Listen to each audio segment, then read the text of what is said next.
checking out the signals for the Baltimore Colts. Unitas gives to Amici. The Colts are the world champions. Amici scores. It's amazing, sensational, dramatic, heart-rending, exciting, thrilling finish in the history of college football. California won the big game. 5 seconds left in the game. Do you believe in miracles? Yes. Unbelievable. This is Phil Steele. This is Mike Burnham. This is Wes Durham. This is Mike Ashley. Hi, this is Chuck Foreman, number 44 of the Minnesota Vikings. Woo, mercy, this is handsome Jimmy Vane, the Boogie Woogie Man. This is Coach Fry with Virginia Tech football, and you are listening to Big Dog Sports Talk. Are you ready to rock? Are you ready to roll? Okay, let's do it. You're in the doghouse with Rick Watson on Big Dog Sports Talk, presented by Pulaski County Sports and Entertainment. Join us in the Family Fencing Studios and chime in on the McClellan Chiropractic chat line. He's keeping cool with help from Little River Heating and Air, but this show is straight fire. And now, the big dog, Rick Watson.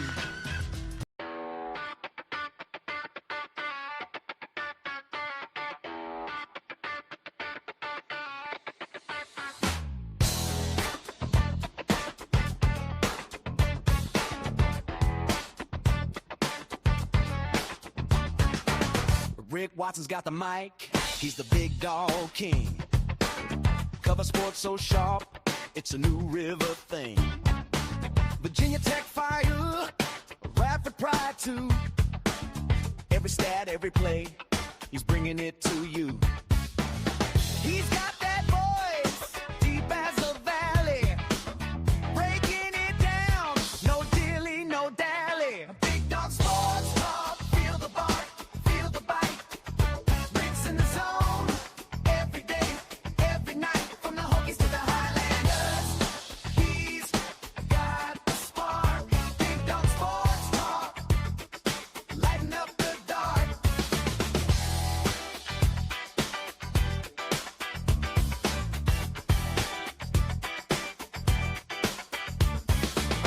He's got the scoop, faster than a sprint. Calling plays like a coach, every word's a hint. From the courts to the fields, the stories unfold. Rick's play-by-play, worth its weight in gold. With a laugh and a growl, he'll pull you in. Big Dog's podcast, let the games begin. Big Dog Sports Talk, feel the bark.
their board members, and there's presentations all day about the state of athletics, not unlike what Virginia Tech has done with the board when they make their presentation. So just kind of getting people up to snuff. And I had a segment where I was the moderator for 5 of our student athletes, and they were just telling their story and their needs and their expectations and it was awesome. They were great. But anyway, it was telling that this news hit. Our session started a little after 2 yesterday, and the news of Dolly had just hit about 1:30, 1 o'clock, I guess, maybe a little bit before that. And all the young people were just so affected by it. They knew exactly who she was. They'd been to Dollywood. Many of them had been to Dollywood, and I knew her music. Her biggest hit ended up being sung by Whitney Houston, although I like Dolly's version better. I Will Always Love You. But anyway, which they didn't know. I had to tell them, what? And I was sitting there playing Dolly's version. Yeah, she wrote the song and gave it to Whitney later for the movie. Oh, my goodness. So, yeah, it kind of sucks. Kind of sucks, to say the least. Keon Brown joins us coming up in just a little while, 20 minutes or so. Damian Sordelette, David Teal, and Mike Burnham. So we got a full program for you here today on a Wednesday. And we're just going to do this in honor of Dolly. Always goodwill, good nature, entertaining. And if you haven't seen The Best Little Whorehouse in Texas, you need to watch it. 9 to 5, by the way. Sure, it's a movie about feminism, but it's very well done. Very good movie. Lily Tomlin and Dolly were great. Dabney Coleman was a great antagonist. And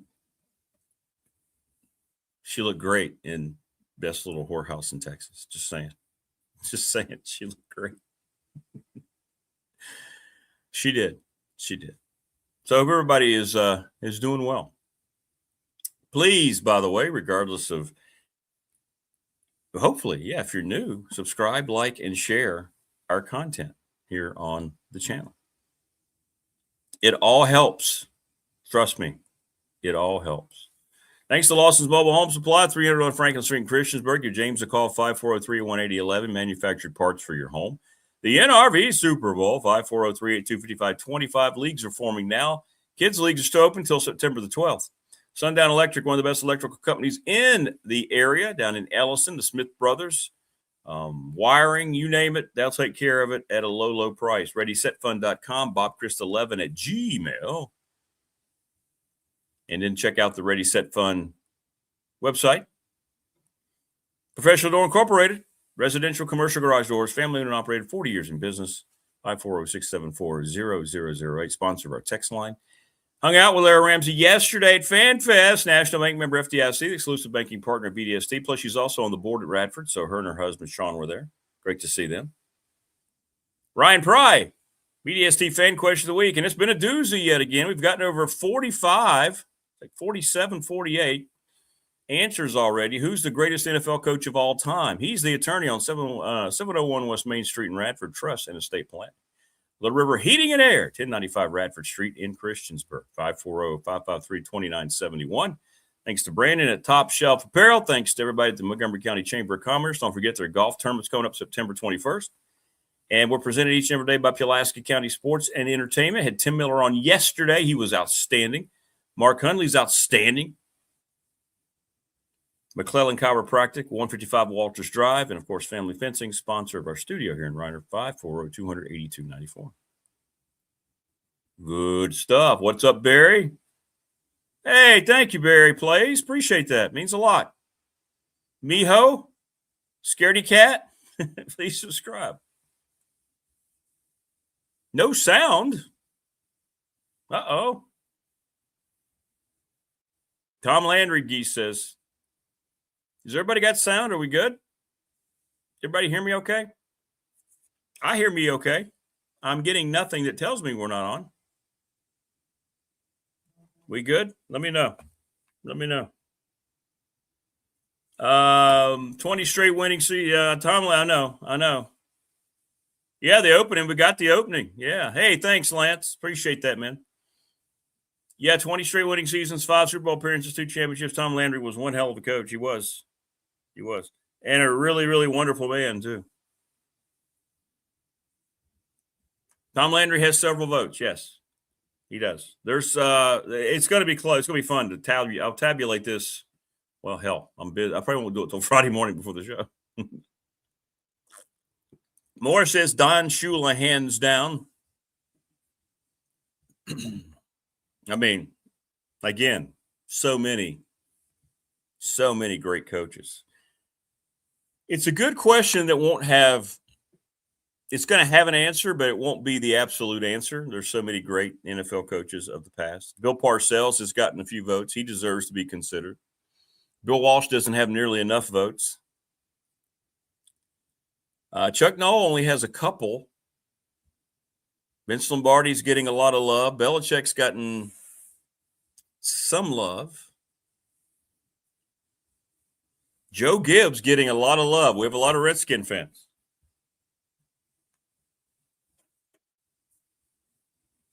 A lot of Redskin fans. And by the way, going forward, and I really don't give a damn if it, under the pretense, if it offends anybody, I am going to call the Washington NFL team the Redskins. Not doing this Commanders crap. It's stupid. It's always been stupid. They've done everything. They've tried to redesign the uniform. They understand how much they screwed up losing their heritage. The god-awful uniforms that they had on top of the horrible name change for all the idiotic political reasons that even the folks who that were supposed to be offensive toward support. What's up, Criddle? Good to see you. See, I agree. See, for me, yes. I have Bill Walsh at a high bar. Agreed.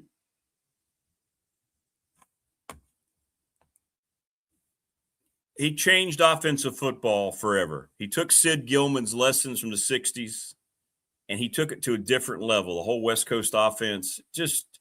I love those old NFL Films videos where he's on the board and he's diagramming. It's so good. So good. Lance, we're sports. We're entertainment. You name it.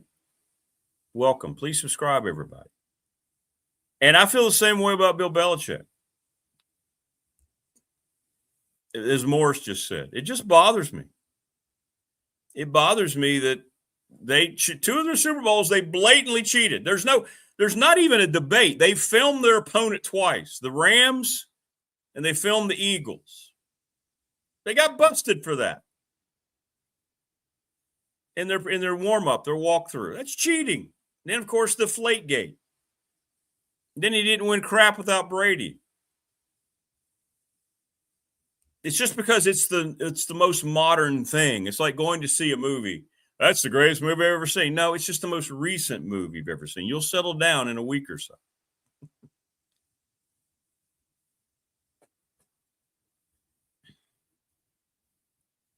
But Bill Walsh definitely, he restructured the whole game. That's why John Wooden's the greatest basketball coach of all time. Everything that's run, you talk to any coach in the country, is everything John Wooden created at UCLA. Which Jordan, Prometheus? Joe Gibbs won 3 Super Bowls with 3 different quarterbacks. Mike Shanahan, he continued Bill Walsh's offense in Denver. I'm not saying he's the greatest coach of all time, but he should be in the Hall of Fame. It's ridiculous that he's not. It's ridiculous that Jimmy Johnson is in the Pro Football Hall of Fame and Mike Shanahan is not. Dan Reeves is not. Marty Schottenheimer is not. But 66 NFL win Jimmy Johnson is, or whatever it is. What'd Shanny win? A couple Super Bowls, just like Jimmy, and 180 wins?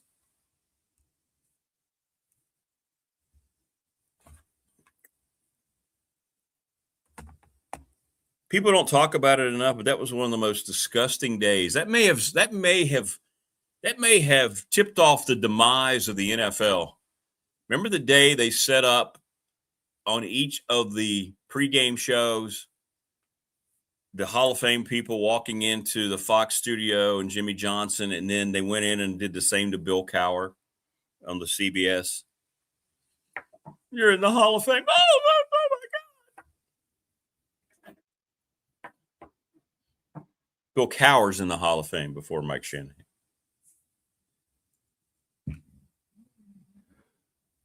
How many Super Bowls did Cowher win? One? Did he win one? Or two? One, right? But it's been fun. We've got a lot of questions. I mean, we got a lot of answers to that question. It was a good question. I think that was Wayne putting that one out there. Thanks, Wayne.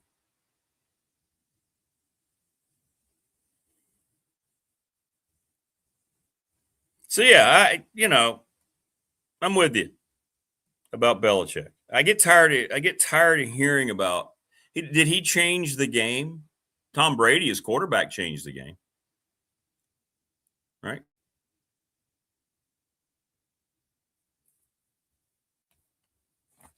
But did the coach change the game? Did he bring any? Did he create the 46 defense like Buddy Ryan that changed defensive football? I don't think so. I'm not saying he didn't know defense and he was a great coach, but best of all time, considering everything they did? No. I don't really appreciate the derogatory comments toward me in my career, Rick. I'm over here in Ireland right now. We're running around in greenery in the fields. Jordan's spreading her strawberry perfume all over all of the buds. The bees love it. We play the Horned Frogs on Saturday. And here you are degrading my entire NFL career, and I don't appreciate it. We filmed you, by the way, doing that, Rick. We've been filming you every morning, scouting you illegally to get an advantage. But we're not breaking any rules because Robert Kraft is tight with Roger Goodell.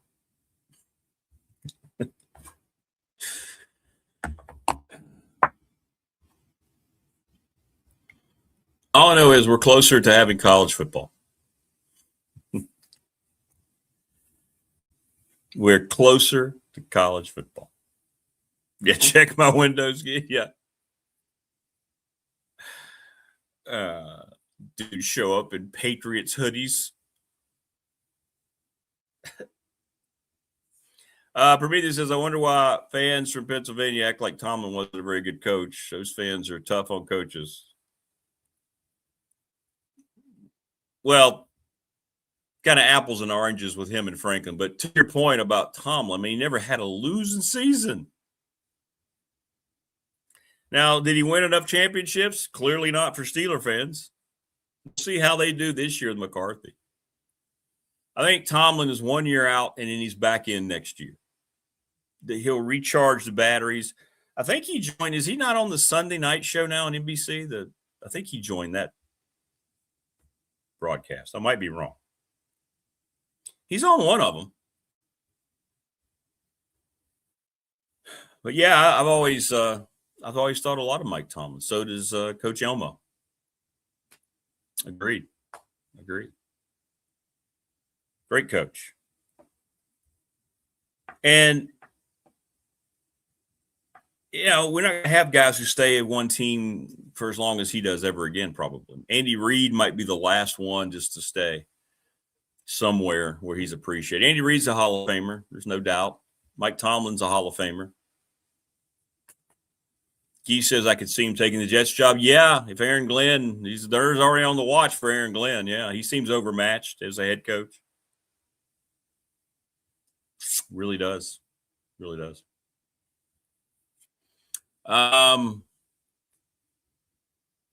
So Andy Reid's the longest tenured guy now, right? Who am I missing? It's got to be Reid. I mean, you could go through all the teams, but yeah, it's Andy Reid now.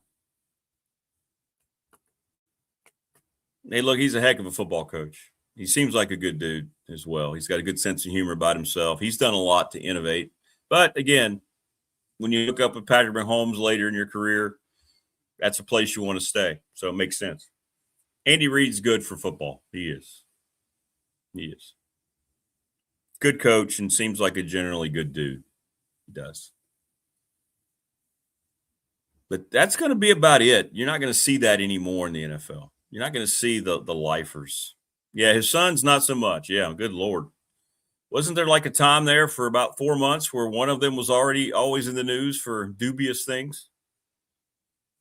And you could tell how much he was struggling with it. I felt bad for him. He was, yeah.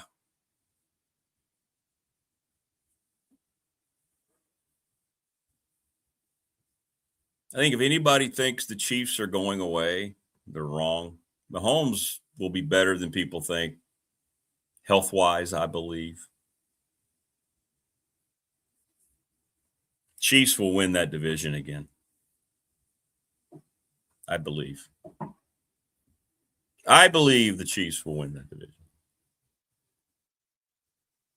How will it be with Mark Cuban as an owner? Is he going to open is he going to buy, which NFL team is he rumored to be with now?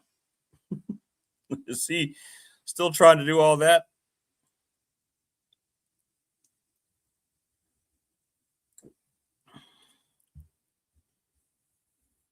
You know, I have to think, if I were a multi-billionaire, say I was worth $70 billion, would I, if a team came up for sale, would that be something I would want to do? Would you want to buy in? I guess an NFL team would be definitely yes. I wouldn't buy a Major League Baseball team right now. Yeah, I'd buy an NFL team. I don't think you're going to have a tough time there. Or maybe buy some kind of international professional soccer league team and let everybody else run it. And I wouldn't pay any attention to it. Yeah, I'd do that. I'd do that easily. Yeah, the Cowboys, the most how many billions were they worth? They're the richest franchise in the world.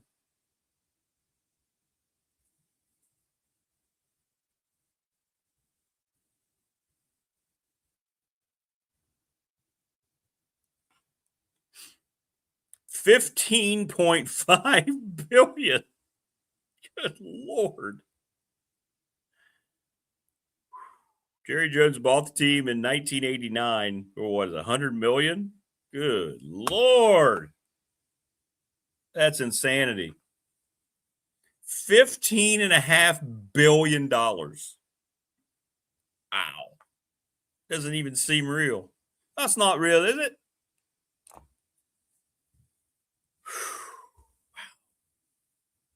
Yeah, I'd buy it. I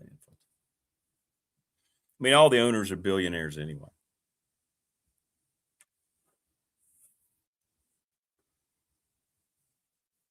Now I'm getting people being sarcastic. That yes, there are people who didn't know that "I Will Always Love You" was Dolly Parton's song. Correct. There are people, look, young people have no clue. They hear these songs that are mixed together. They hear riffs blatantly ripping off other songs, and they have no idea.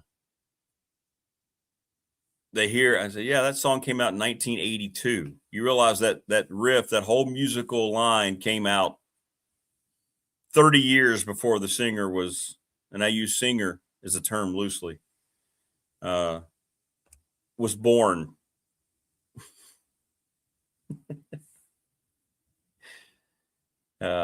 Gee says I would buy an NFL team and then go to Ohio Trailer Park and try to find 140. Yeah, how about that? What owner was that? Yeah, I saw that. Was that and it quickly went away, right? It got completely, the charges got completely swept under the rug.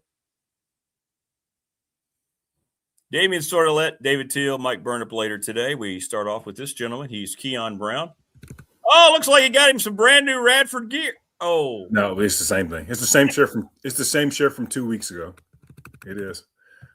It really is. I just put extra bleach so it looks extra white today. Oh, okay, good. That's all we did. It's it. I promise. That's it. It looks great. It looks great. Well, we'll work on it. That's all I can tell We're you. trying, man. And again, this is week 7. Where's the schedule? This is a running thing for the show. Like the listeners are going to be sad when we can't say that anymore because it'll finally be out. Well, this is how screwed up it is. So Elon was off the schedule, right? Yeah. And then apparently there was something in the contract where they can't get out of that game without paying. So I think they're back on, and now Furman might be off the schedule. Oh God. I don't understand it either. We're at the point now. It'll be September in less than a week. So now we're. I know. The Big South schedule will be out before the non-conference schedule. I know. So I don't know. I'll let you know as soon as I can. But all this changed this week, like Monday. Oh, okay. Oh man. Yeah, because that's college sports right now. College sports is a mess. You got guys. Oh my Lord. On NFL rosters going back to the SEC or whatever the case. Man, this is ridiculous. You got Reese hit it up. That's what I want to talk about, Reese. You got NFL owners paying $140 and you're worth $1 billion plus. You know what I would do if I had $1 billion plus? You know who I would go after if I had $1 billion plus? You go to the bottom of the totem pole. I mean, you could basically go to 8 Mile. Eminem was from on the movie. Like, what are we doing? I thought you meant if you were a billionaire, you spend a lot more money on a prostitute than $140. Oh no, God, Lee, I'd be reckless with my money. Like I thank God for getting me out of Radford, man. The people I would be going after if I was worth $1 billion. Please. Yeah, but he spent $140 and got caught, and then all of a sudden it gets dismissed. 100. How about that? How many palms did he grease in that? Oh gosh. Right? I mean, come on. How much money is it going to take, guys? Let me walk out of here. This is stupid. Just leave me alone. Guy was just trying to have a good time. Okay. Yeah, exactly. Can I say this? And I'm not trying to be facetious. Why is prostitution why is it illegal? Yeah, I don't know. I was talking to my wife and my mom about that yesterday. I don't get it.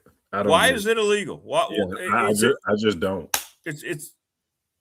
It's willing participants. It's exchange of money. It's capitalism, isn't it? Yeah. Yeah. I don't get it. I don't. I mean, we legalized marijuana for God's sakes. Now everything stinks. Yep. Everywhere you go. But I'm just saying. You're right. These kids come to school higher than Giraffe ass, but he can't pay for it. like you should see the kids in my school every day. I'm like, dude, like they are just out of this world, like in another planet. And I'm like, exactly. You know the walk down by Debden River, the Debden Center of the River walk down there. You cannot take a walk down there any point in the day without just smelling it. And all you do is see kids laying either on the grass or on the benches like this. It blows me away, man.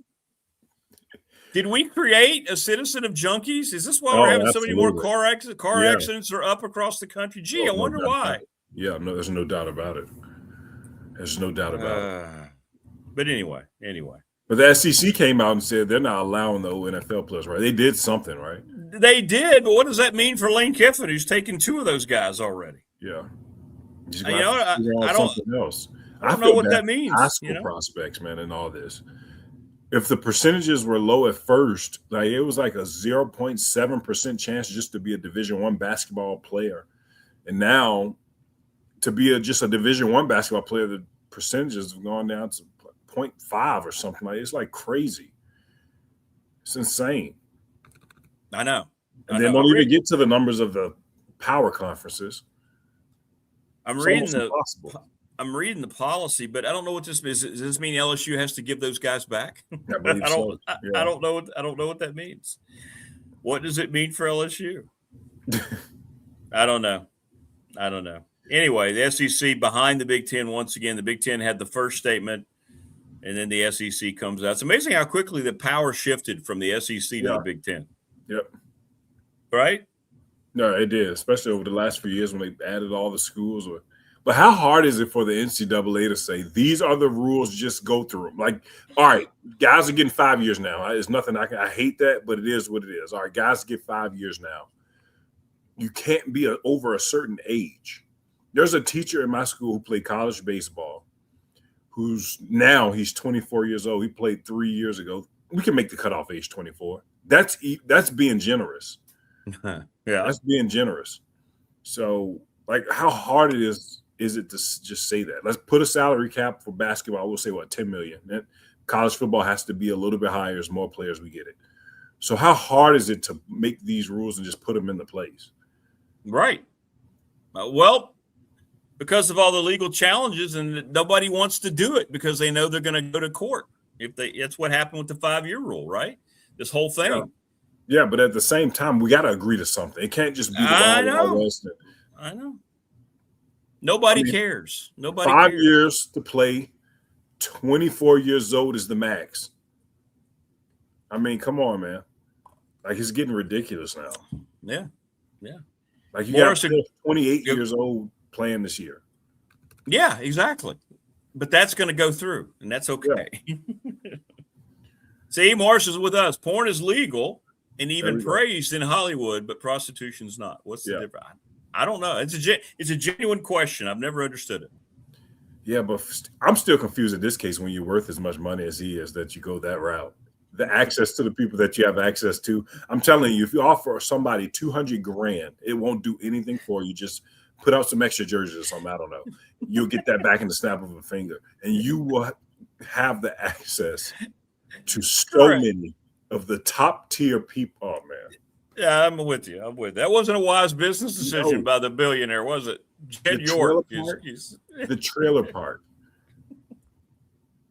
Desperate time calls for desperate measures, I guess. I don't know. Maybe it's a fetish. Maybe he has a trailer park fetish. Yeah, maybe that's what it is. Maybe he's got a double wide thing. He just can't. Which could take on two meanings. Yeah.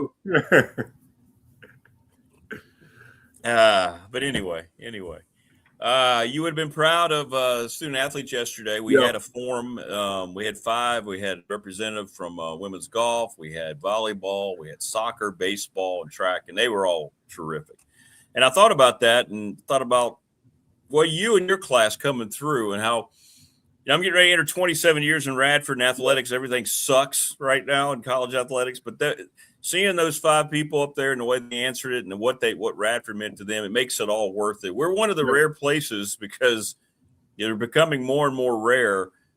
I know financially it'll never be an advantage, but there's something about being a mid-major that feels like it's the only thing left of what college athletics used to look like. Yeah, it really does. It really does. And I'm glad that they had that. And it sounds to me like they put the best 5 student athletes that represent, their specific sport up there. Yep. It wasn't recorded.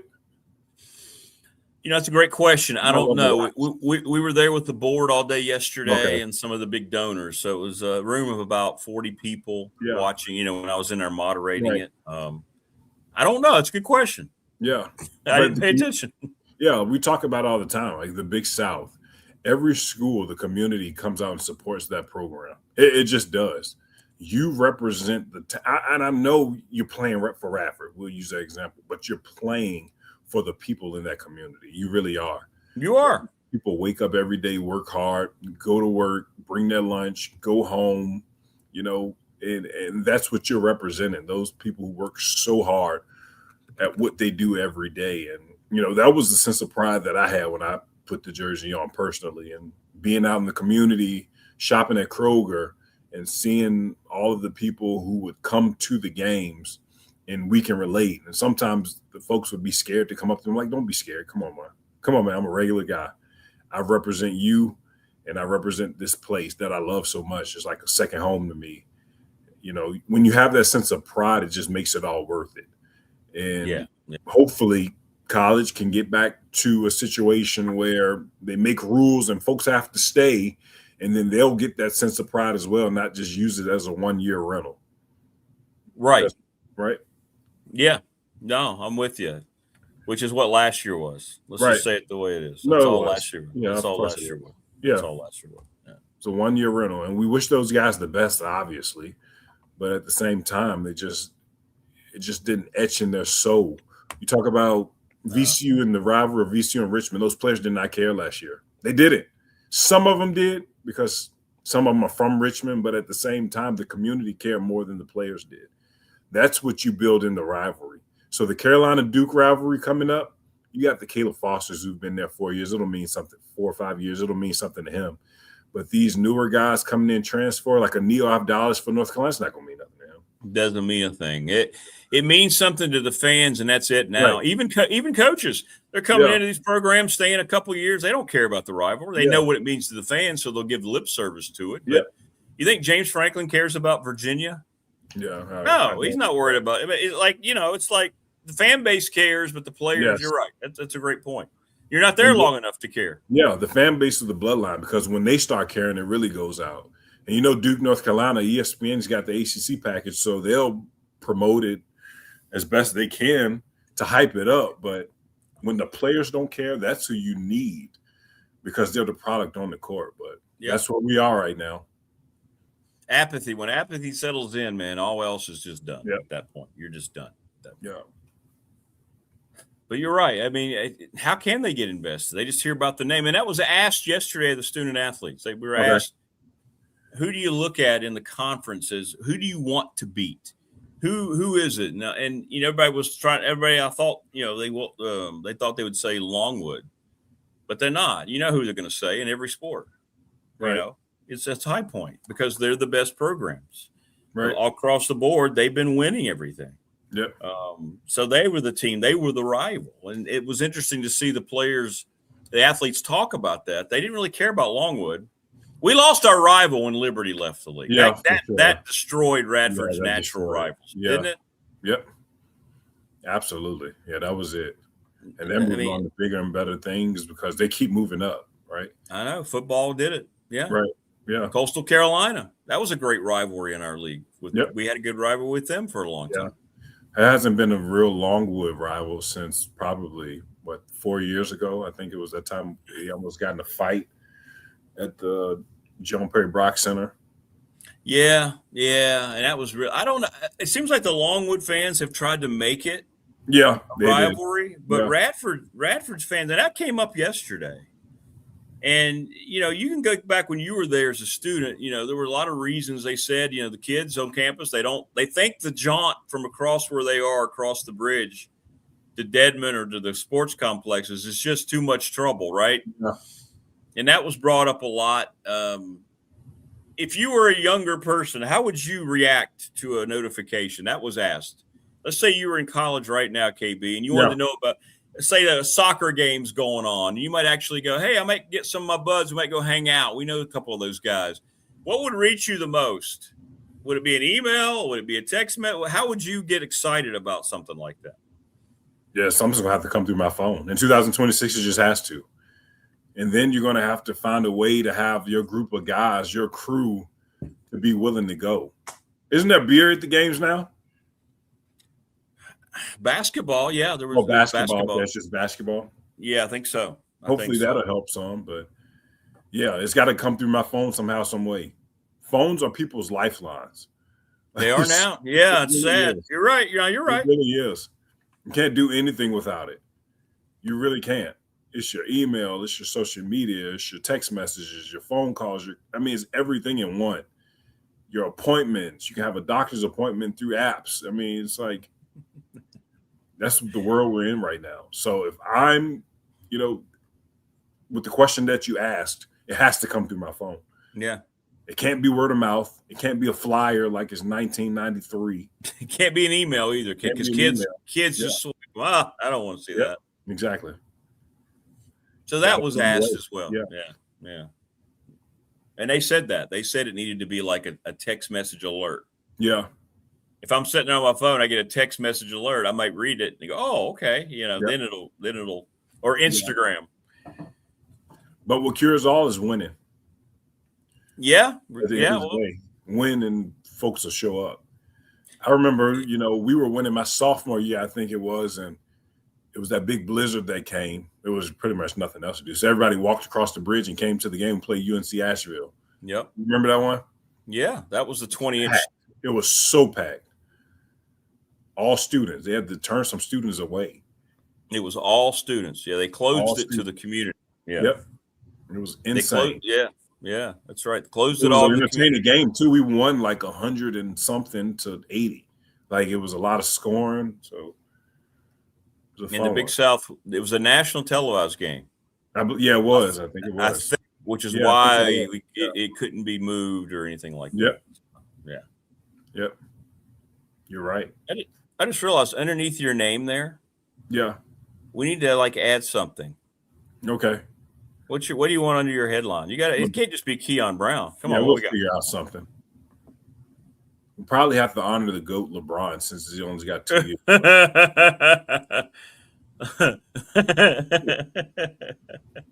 We'll honor the GOAT. Best dude. For now, we'll just do this. How about that? There we go. There we go. Best dude ever. Until we come up with something else. There we go. Yeah. But yeah, it's interesting. College athletics and where we are. Are you excited for college? Are you a college football fan? Kinda, sorta, not really. Out of 10, I'm about a 3. I put it on every weekend and just do whatever I got to do around the house while TV's on. You're an NFL guy, obviously. Oh yeah, I love the NFL.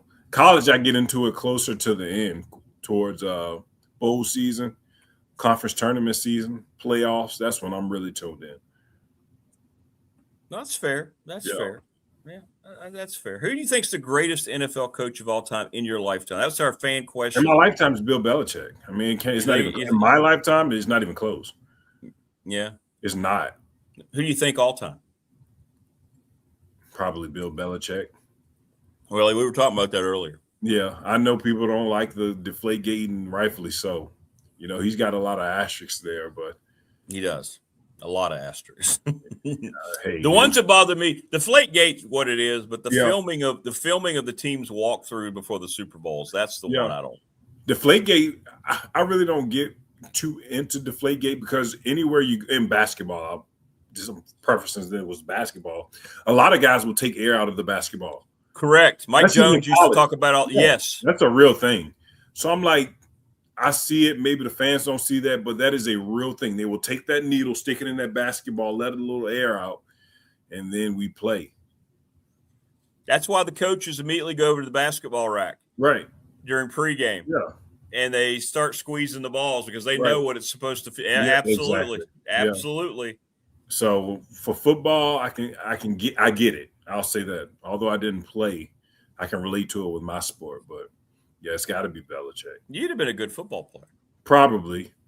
So when I was at Fork Union, this is a real story. When I was at Fork Union, it was Fork Union Military Academy is a football factory. It is a factory. Literally across the hall from me was Cardell Jones and Mike Thomas. Mike Thomas, the former Saints wide receiver. Wow. Yeah. And Cardell Jones, who was the third string quarterback that led them to the national championship. That's right. Ohio State. They were literally my neighbors at Fork Union. So one day I'm in the weight room and anybody could walk through the weight room. One day it was Saban walked through. He was like, I think I told you a story. He was like, where's the quarterback? It was Christian Hackenberg, who ended up going to Penn State. But I'm in there lifting, and then there's 6 college coaches come in. 6. It was like Memphis. It was Western Kentucky. I can't remember the other 4. 3 out of the 6 schools offered me a football scholarship on the spot because they saw me in there working out. I'll never forget that, ever in my life. Are you on the spot? Yeah. Said, we want you to be wide receiver. I said, dude, I never picked up a football a day in my life. They said, we'll redshirt you. We'll train you for a year. You have what it takes. We see you. Yeah, that's interesting. Yeah. But I've not played. I've not played the game. Yeah, I'm good. Interesting. That is a real story. I'll never forget that. And the football players, they only had to stay at Fork Union until December. So we were there the whole year. Yeah, you're right. This was right around before Christmas break. And those guys were so excited to leave. They were throwing them parties and stuff. So I went to the weight room. Yeah. At that time, the coaches were coming in trying to find players to fill out their roster to come in for spring. They wanted me. I should have cut out a deal. If there's a way I can play basketball here too, I probably. Yeah, you could have done both. Yeah. What would have been the biggest adjustment for you playing football? Obviously, the physicality. Absolutely. That's it right there. What about wearing the helmet and all that? Yeah. Oh God, I can't even imagine like trying to get used to that. I can't even imagine it. I can't. You run around the shoulder pads and all that. Oh Yeah. man. Yeah. Oh God. And I had a nice physique at that size, so that probably was intrigued them as well. And I had a nice pump going. I've been lifting for about an hour at that point. Yeah. Yeah. Were you fast? Did you ever have good I was speed? really fast. Oh gosh, I was so fast. I was one of the fastest players on the team in Radford. Back then, I was. The only player I know that was faster than me was Rashawn. Rashawn, Wu was too. Wu was faster than me. Yeah, but Wu dogged it on the end to ends. He didn't run. But I know those two were faster than me, but I was definitely top 5. So you could have been like a good receiver then. You could I have think played. so. Yeah, I think so. That could have been good. How's if class I going? looked at it like I did basketball, it would have been fine. Yeah. How's class going? Class is going great. It really is. It's going by so fast. For teachers, we're already in a month, which blows my mind. Students, this is week 3. Are they in school down there? Yeah. Got my son dropped off at UVA Saturday. Classes started at Radford Monday. Okay. Principal Cole up there back in action, huh? Yeah. Principal It's Cole. happening. Yeah, exactly. Yeah, exactly. He got going. They've been in school for about a week and a half. I guess public schools, week and a half, something like that. Yeah. I know a lot of schools in Richmond started yesterday. Yeah, yesterday, Tuesday. Yeah. Yep. Well, that's good, though. I'm glad to hear that it's not just dragging by. No, it's not. It flies by, man. High school up here is so fast. The kids in middle school, like, we have school already. I'm like, yeah. At 10:30, it's half the day's over. That's wild. Yeah. So different. Last class from 12:30 to 1:50, pretty much. Really? Yeah. Man, we were at least 3 o'clock, 3:30. Yeah, exactly. If there's ever a change in the schedule where they say high school is going to get the middle school time is going to get the elementary, whatever, I'm switching. There's no way I'm going back. My son walks in the door from middle school at 5 o'clock every day. Like, that's insane to me. There's no way I'm taking time. There's no way. 5? Yeah. Wow. Like, he gets home between 4:45 and 5 o'clock every day. He might as well just have a job at that point. No way I ever switched to middle school. Just give him a job. Yeah, Tim's saying, hey, ask Keon, does he already have a LeBron Philly jersey? I don't, but I'm getting one. I saw the line yesterday when they opened the team store. You see how long the line was? No. Oh, man. I got to send it to you. It's one of those things where you got the camera, you just follow in the line, and the thing never stops. Is he going to be 23? Yeah. Or is he 6? He's 23. 23 because he secretly idolizes Michael Jordan? Yeah. Yeah, well, he said he wears it for that reason. I'm not mad at him. He admits it. T-Bird says, I bet Keon is an excellent teacher. Absolutely. Yeah, I'm pretty good. I don't like to toot my own horn, but I like to say I'm pretty good at what I do. And you're real. That's what I think. That's the core of my teaching right there, being real. That's it. I promise you. That's what's the core of me teaching, being real, telling the students what they need to hear, not what they want to hear. Not what they want to hear. Right. Yeah. Right. All right. You're getting F's in math if you want to. You're going to be here with me till you're 21. I was going to say, I was going to ask, because you're dealing with this generation where everything's so touchy and everything so sensitive. Are you able to be how you want to be? And kids? Well, I am. I haven't gotten in trouble yet, so I'm going to keep doing it until I get the slip in my mailbox, I guess. They need that, man. Yeah. It's gone so far. It's been so much of an overcorrection.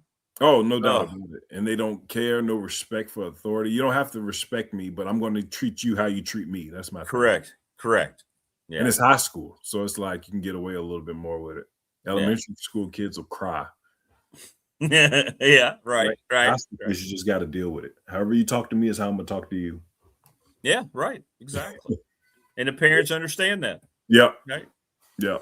He's got Mr. Brown's class. What time's class start this morning? Yeah, people fight to get in my class. Yeah, yeah. They really do. What time's your day start? Like a day? 7:30. 7:30. Oh, okay. Yeah.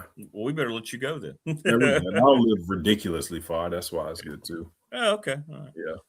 Well, have a great rest of the week, and Yeah, we'll buddy. reconvene again next week. Absolutely. Getting close to that season. Let's see if we make it to week 8 before the schedule comes out. I'll let you know, and I'll keep working on gear for you. All right. Oh, gosh. Thank you. I think I might got something coming my way, too. We'll see. Do you? Absolutely. Did you finally get a hold of him? I didn't get a hold of Coach Chu. No, I didn't. But I'll text you. All right, let me know. Once I text you. Okay, let me know. Let me know. Yeah, don't spit your drink out when you see the text message. Okay, I won't. Matter of fact, I'll text you right now as soon as I'm getting up. I want to know now. Come on. Yeah. Oh, gosh, where's my phone? Send it. I want to know. Tell me. Watch this one. Okay, it's going to be good. We're going to have a live reaction here before we play so long. KB. T-Bird says, my wife is a Radford grad and a retired kindergarten teacher. Awesome. Congrats, T-Bird. Tell her congratulations. That's awesome. We're waiting on Keon's text message. All right, there you go. Is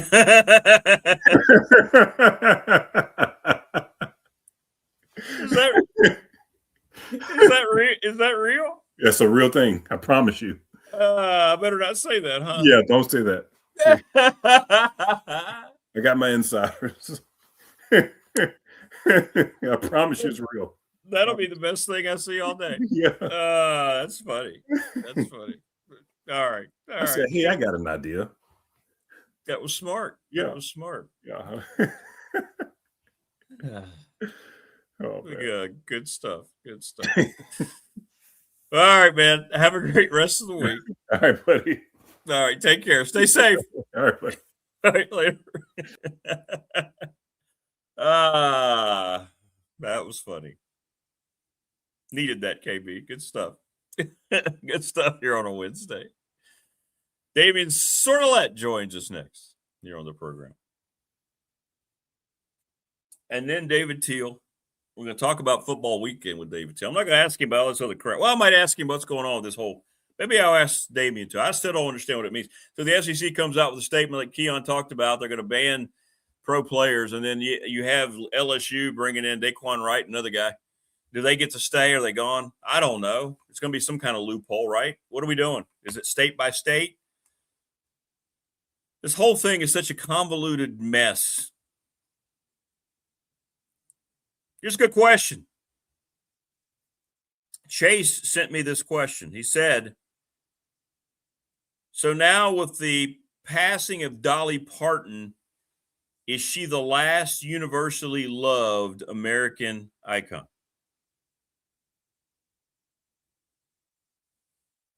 Like, is there anybody else in this country that's universally loved?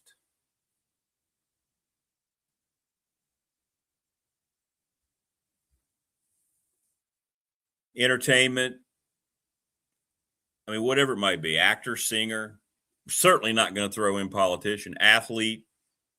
Is Dolly Parton the last representation of that? That's a good, Chase, that's pretty profound.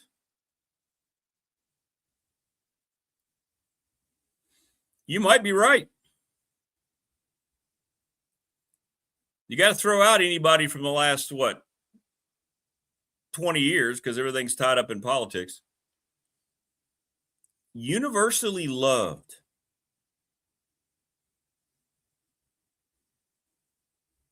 American icon.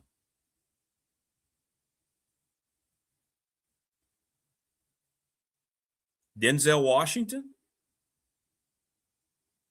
I don't know. Your thoughts? That's a good one, though. That's a good one. Yeah, it was pretty sad. Pretty sad. I mean, she was 80 years old. I know she'd been, for the last year or so, there were a lot of rumors about her declining health. And then her son thought they handled it well. They put out a statement. Then he came on and did like a live reading of the statement, or at least the thoughts behind it. So, Clint Eastwood's a good one. I like that one. Yeah, Clint Eastwood. What do you mean, punk? How do you not like Clint Eastwood? Brian and Prometheus all over. Yeah. A man's man, if there ever was a man's man. Betty White, yeah, she passed away. She was universally loved.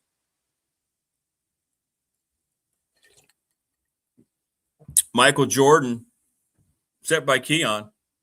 Oh, hang on. Let me go get my caddy. Hang on.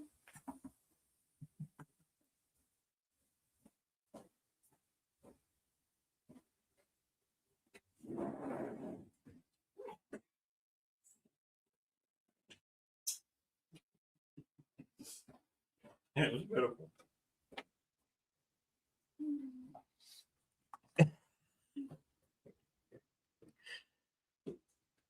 No, not Tom Hanks anymore, right? Tom Hanks got caught up in his politics to the point. Now, Tom Hanks has gotten too anti-half of America to be universally loved. Carol Burnett. That's a great one. Who doesn't love Carol Burnett? She might be the quintessential, most absolutely, completely talented female comedian that's ever lived.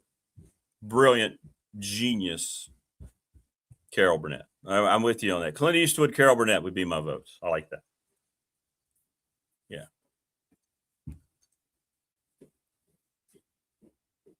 Great choices there.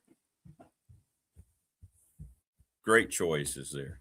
Remember when Ricky Gervais was hosting the Emmys or the Grammys, and he gave that speech about everybody needs to shut up in Hollywood, nobody cares? He was directing that at Tom Hanks. Because they show that shot of Tom Hanks getting this look on his face.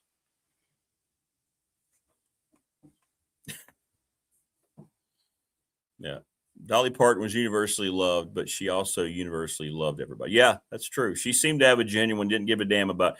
Yeah, she was the personification of not worrying about people's politics or their opinions if they differed from her. She just wanted to be nice to people. Imagine that. What a concept. What a freaking concept.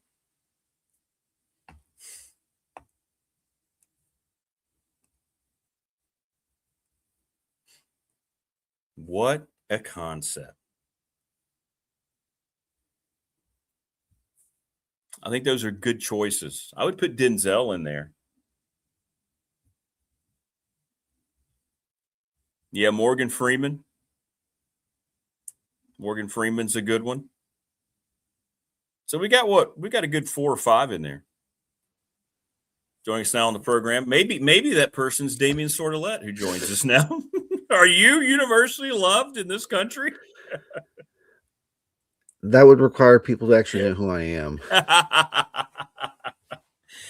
Well, we lost Dolly. We were just trying to think, is she the last universally loved American icon? And we've got some good choices here. But yeah, it's a short list when you think about it. Yeah.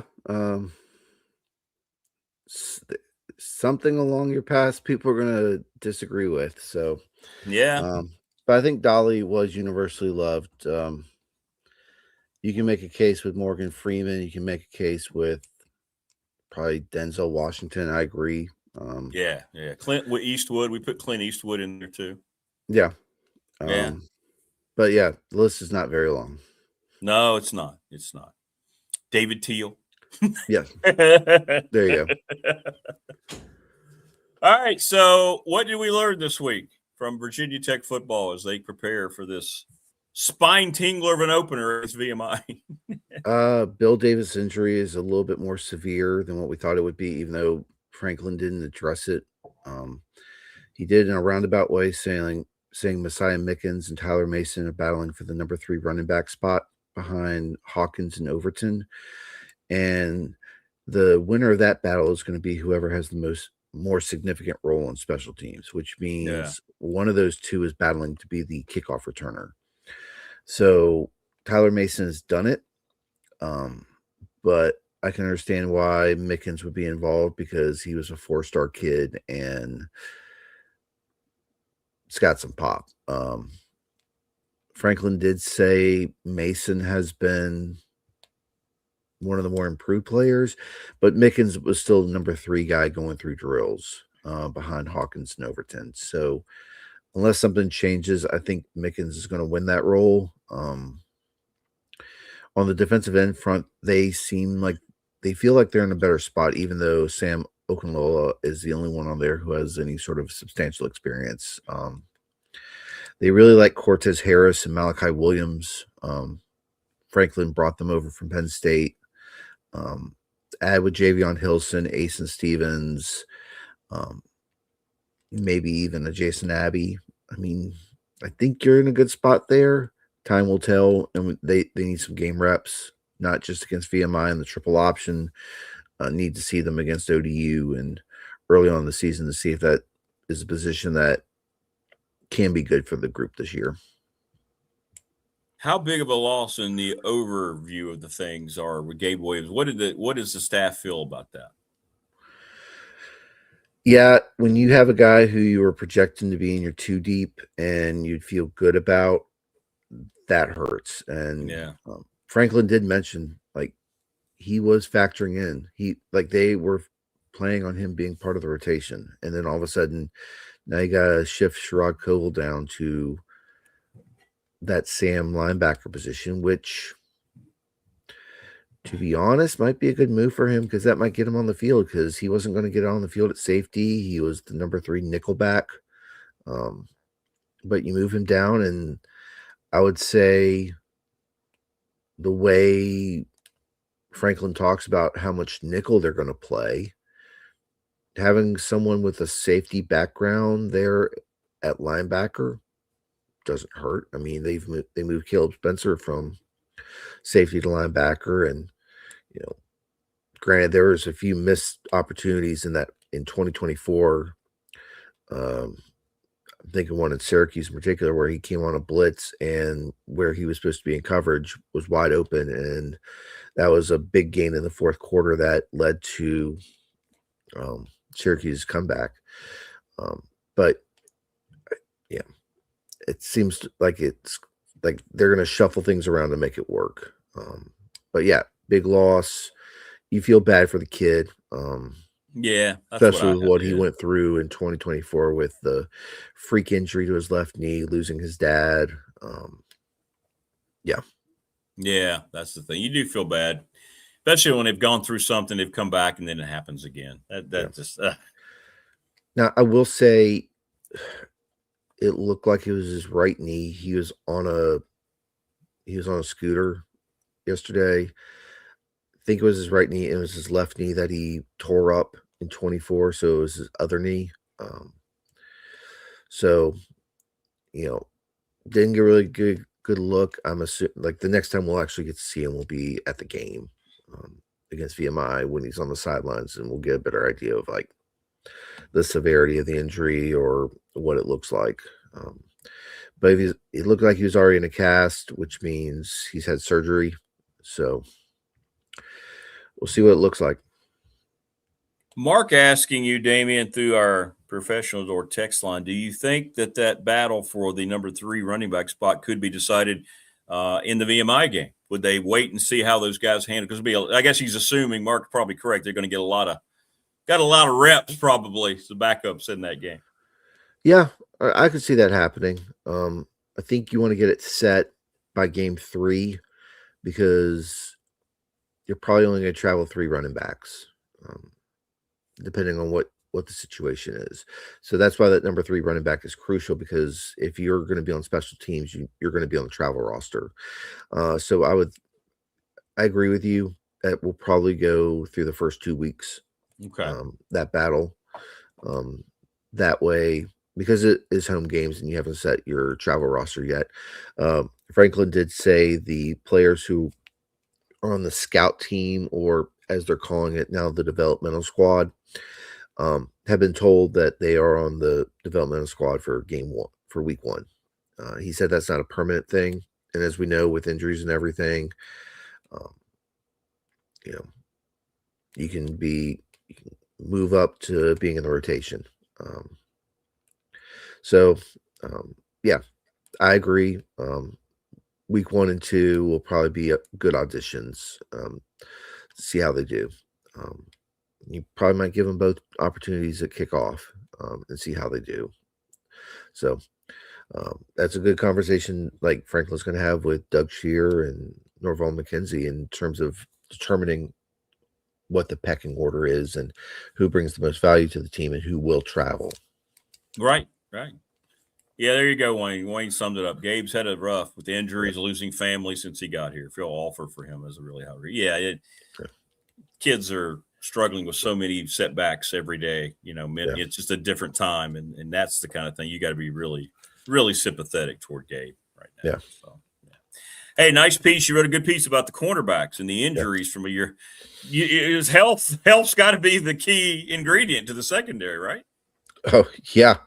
When you go through a year and you only have 2 cornerbacks who play every game, it's not like the Mansour Delane Dorian Strong tandem where they're going to play every game and then everyone behind them's healthy because they're not getting on the field much. But you need guys.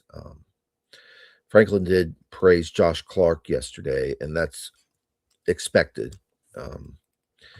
Nick Perry did say Jaquez White is 100% after the torn MCL and partially torn ACL that he suffered at the spring game. So I would think Clark's your field corner, White is your boundary corner, and then probably Cam Chadwick and Thomas Williams are your backups right now.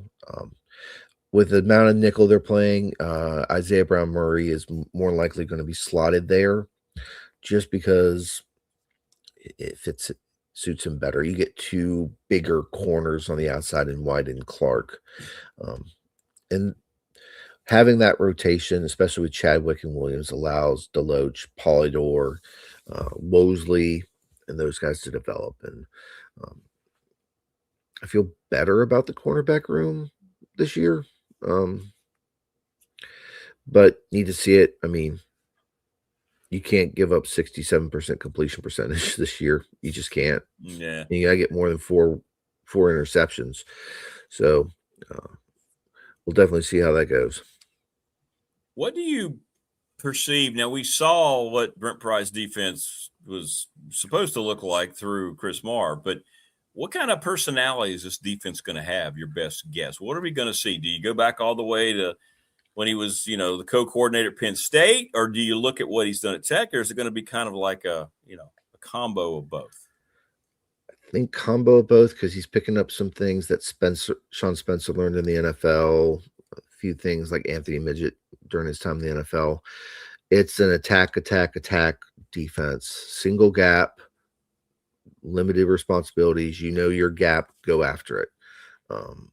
This is going to probably mirror more of what Penn State was, where you're going to attack. Now, Franklin did slip up on this a bit, but he did say that he thought they were going to be more of a cover 2 defense, and now they're going to be a man. They're trending toward being a man coverage defense. Just so Tyson Flowers is on the field for those man coverage situations. I didn't say that out loud. What? Quentin Reddish, Sheldon Robinson would probably be the better combo for that. But yeah, I mean, if they put Tyson Flowers at boundary, I feel good about it. But yeah, I probably going to attack, and they're going to bring in waves of defensive linemen. So I would say, it's going back to the Penn State days where they're just going to attack and pray that they're sending more than what they can block. I mean, because you're kind of in no man's land, if you don't block it, if they block it, you're in trouble back there. Yeah. And that's why you need White and Clark to be good at corner, and then you need good coverage at safety. And I mean, granted, Tyson Flowers lining up in tight man coverage against really good slot receivers and tight ends does not look good for him in camp, but maybe a little bit more space. He won't get his back turned to the line of scrimmage as much. So we'll see. I doubt they're going to play a lot of man coverage against VMI because they are going to be going up against triple option, and you kind of need some responsibilities there. Yeah. Yeah, it's going to be interesting to see the triple option, how they it's I talked about this earlier in the week. It's interesting. You got to prepare for that. You won't see it the rest of the year. So it's almost like you just said, you can't really worry about what you want to look like defensively because you're not going to have to worry about it for the most Exactly. part. Yeah. And the benefit is VMI plays Saturday at Idaho State, so you're going to get some look at what the triple option looks like and what their 3-4 defense is going to look like. Yeah. I keep forgetting about that. You mentioned that. I didn't know they even played week 0. Is it on anywhere? ESPN Plus. Is it on Plus? Okay, it's on the Plus. Well, I wondered about that game. 6:00. Okay. That might be worth checking out if you're a Tech fan. Why not? For a little while, right? Just kind of peruse it and see what they look like. Yeah, you can watch the end of the UVA NC State game and then on ESPN, and then open up the ESPN app and watch and see how the Keydets do. I'm just glad that's a conference game this year. We found that out earlier in the week. I thought it was a non-conference game, but it's not. No, that was part of the ACC moving to 9 games. Yeah, the 9 games. We don't like the idea of you guys playing a non-conference game just because you can't find a regional opponent. I like that. Yeah. So and that makes that more exciting. Yeah. And it's good they moved it from Brazil to Charlottesville. You think they looked at that travel budget and went, yeah, that doesn't make a lot of sense. Well, there's a whole hubbub about it 8 weeks ago when they're like, yeah, logistics don't make sense for this. And it's almost like Wake Forest giving up a home game to play in Canada against Syracuse. It's like, why isn't that a Syracuse home game? Syracuse is practically at the border. So. Wayne says they've going to scout us at barn burner VMI at Ohio State. I bet it's a better game than VMI Virginia Tech. Yeah. Brian White promises cellular coverage next year. Your thoughts, your expectations? Well, they're actually going to try to get it fixed this year. Yeah. It's a lot cheaper than the Wi-Fi option because with the Wi-Fi option, you have to install a ton of routers, several under each row throughout the stadium just to be able to get all the lines and everything in there. This is a much cheaper option. The Wi-Fi option was going to be $21.8 million over a 7 to 8 year period. This is just installing like mini cell towers that help with cellular connection. Because I think you had heard Whit Babcock say for years, 5G will be the key to helping us out. And, Brian White reads those fan surveys and they're like, well, we can't, our cell phones are basically useless during games, except when everyone leaves early. And he's like, it's a safety issue because if you're there and you need to get in touch with someone, you can't get in touch with someone. So they're going the cellular coverage option, which I think is smart. They want the temporary fix this year. They said for week 1 it's not going to be perfect, but they want to get enough small cell towers built around the stadium that should help ease that and make sure people can connect. And then they said they're going to have a permanent option for 27. Did he say what that was going to be? The permanent option? The cell tower, like just the cell towers. That's going to be it. Okay. Yeah. So it sounds like it's going to be probably more put in place next year than this. Yeah. We'll see. Right. Yeah. It's I need to FOIA the cost of it, but I think it's substantially less than $21.8 million. I know when I covered Liberty, when Liberty was upgrading Williams Stadium, multiple boxes for routers were in each individual row. And that was a substantial cost because you had to get the routers, get all the lines to support everything. So that was a substantial investment for Liberty. And I expect it would be like the $21.8 million Amy Sebring told the Board of Visitors back in June, fits the bill because you have to spend the money to do that. And then it's upgrades whenever the routers need to be replaced. And it's a substantial investment. I like it. With Liberty, you can make cellular phone calls. At Virginia Tech, if you're going with cellular coverage, you can at least text message, make 5 calls on a network, which I think people probably like more. So there was more of a call for money. More. James Franklin got involved. Have they ever? I may have missed it. Did they ever? Have they talked about an amount they're looking for? Do they ever get to the end and say, "Hey, this is what our goal," or is it just the continued message, the generalization? Hey, we need more money. Yeah, it's the adage, and Franklin said this: the people that we're chasing have been spending at this level for 50 years, and they're not going to let Virginia Tech catch up. So I think Franklin's message was more, yeah, you're patting yourself on the back. You got the money for the invest to win. You're seeing the, at least initial fruits of that investment, but you can't be satisfied with that. You have to find more and more. And then Tim Sands yesterday at the athletics committee meeting was, I think he reiterated that point. My colleague Mark Berman was there, and Tim Sands is in favor of the Protect College Sports Act and the more hard cap of $48.8 million for revenue sharing and all that other stuff. And he's like, while the $21.3 million of the House settlement would be, more competitive for Virginia Tech, he's like, we need that hard cap. It's going to be harder on us, but at least it'll allow us to compete with these bigger schools because we're not having this unknown amount of NIL money that some teams are spending, where your roster for football is like 40 to 50 million, and maybe for basketball or something like that, it's in the 10 to 20 million range. Yeah, so it's not feasible. So, where are we on all that with the College Sports Act? You think you think we'll ever have a cap anytime soon? You think it's actually going to pass this time? Well, one, it's got to go through the Senate, and then it's got to go through the House. Oof. And Oof. Berman wrote this is a lame duck midterm. So I don't know, depending on which side of the aisle you're on, do you want this to pass and it gets signed before the midterms and say, oh, that's a win for the current administration? Yeah. Or do you stall and then wait till January? I mean, the government could look a lot like the NCAA when it comes to this 5-for-5 eligibility ruling. Yeah. Total dicks. Yeah. Yeah. No, you're right. You're right. Just to put it off for political. Yeah. Yeah, because Andy Bitter said this right.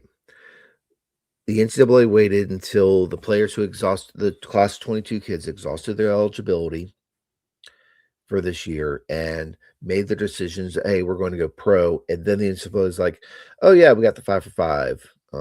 That's what we're going to go to. Those of you who have exhausted your eligibility from the 2022 class, sorry, you're done. The other guys from your class who redshirted, they're good. But if you played 4 years, you're done. You're done. So, and Andy's point on their pod earlier this week with Teal was he feels bad for him because 2022 guys came in after the classes that got the COVID year for free. Yeah. And then the class right behind them is like, oh, we get a 5th year. Right. And it's like, wait, we had to navigate a recruiting class with players who were staying an extra year for free. And now we struggled to find places to land. And now the class behind us, yeah. Yeah. It's crazy. It's crazy. And I'll bring it. Tebow's right in this comment, and I think I need to address it. He brought up revenue generation as that was his thing at Florida Atlantic, and that's why he was brought to Virginia Tech. They brought people in to generate revenue. That's why the apparel deal, there was an extension to it for a week. Where are we on that? Yeah. What do you think? Nike has, in the contract, Nike has the right to match or exceed any deal that is in place that wasn't theirs. So the dreaded clause. Yeah. Okay. But Yeah. that says there's another player in it. So if it's Adidas, which we broke it down last week, I'm a betting man. That's what that is. It's going to be somewhat, I would say it's in the ballpark between what Georgia Tech got from Under Armour, which I believe David Teal says like 18.6 million a year, and Tennessee, which has been reported is $20 million a year. For Adidas, right? Yeah. To Tennessee. So what's the Nike deal now? What is it now? What is Tech? How does that work per year right now? What was the old deal? 1.96 million. Really? That seems really bad. It's been atrocious. And Whit Babcock, whew, really? He said this on the record. Man, that Nike deal doesn't look that bad. He said it didn't look that bad? Yep. Woo! Wow. And I brought this up last week. It's not the 20 million a year to Tennessee from Adidas isn't all just cash. It's apparel for every it's right. a lot of apparel. It's NIL, so you get money that goes into the NIL coffers, and then it's a pretty good check to the university. So if you're putting in, like I said last week, if you could put in anywhere between $8 to $10 million into NIL from your apparel brand, yeah. How much do you think Nike values Virginia Tech? Is that, you think they're gonna, because if Adidas is gonna offer more, right? I mean, is Nike gonna hang around and do that, or are they just gonna say, okay, we're not gonna worry about that now? I don't know what they benefit from that. So. Nike is the apparel sponsor for, I think, 2/3 of the Power 4 programs. So Nike probably views Alabama in a higher realm. Yeah. Ohio State, Michigan, bunch of them in the SEC. Interesting. I can't remember. I think Auburn's Under Armour, but you look at these SEC and Big Ten schools that are Nike, and then most of the ACC is Nike as well.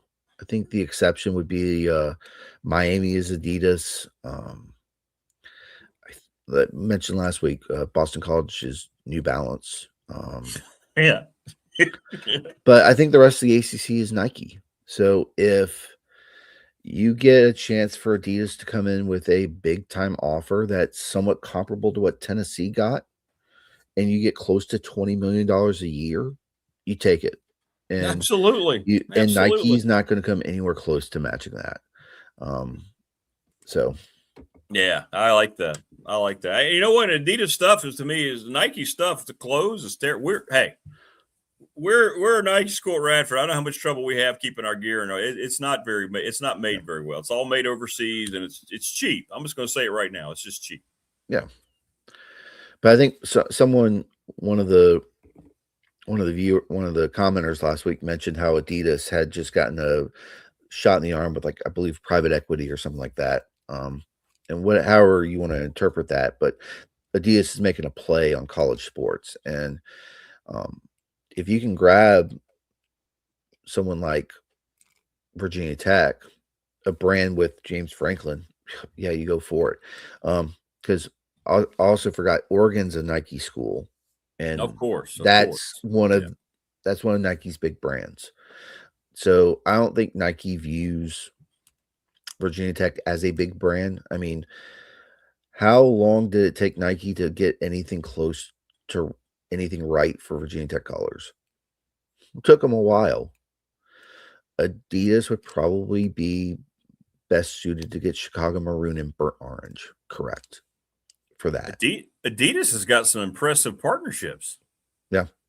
Arizona State, Indiana, NC State, Penn State, A&M, Texas Tech, Louisville, Kansas, Miami, Nebraska, Tennessee, Washington, Georgia. Wow. I didn't know they had that many major players under their. And now you get a chance to add Virginia Tech to it. if the money's right. So I think it's going to be Adidas. We said this last week. We broke the news. We said it was going to be Adidas last week. Brian White signed a deal with Adidas when he was at FAU. Yeah, and his brother you brought that up. That's right. And his brother signed the 10-year, $200 million deal with Adidas at Tennessee. It's all Adidas in Blacksburg, baby. Yeah. Yeah. It's going to be Adidas. It's going to be Adidas. Yeah. And like you said, like competition-wise, Adidas bringing in Virginia Tech Virginia Tech is going to be one of their top brands versus Nike, where Nike's got a ton of the SEC and a good chunk of the Big Ten. And Nike's not going to give that up. No. Yeah. No. They'll offer more money to those in a heartbeat before they would go after Tech for anything close to $20 million. Yeah, and Brian White said this. Like, he said he wants these entities to view Virginia Tech as we view Virginia Tech. So I want starter, bringing the coach back. Oh, those were great, though. Those starter jackets were fantastic. Good stuff. They also have a Run DMC song. Rick, you'll get that. Yeah, that's right. That's right. Yeah, they sure do. So, wow. So, once again, we're David and I, for the second straight week, we're making our prediction. It will be Adidas announced.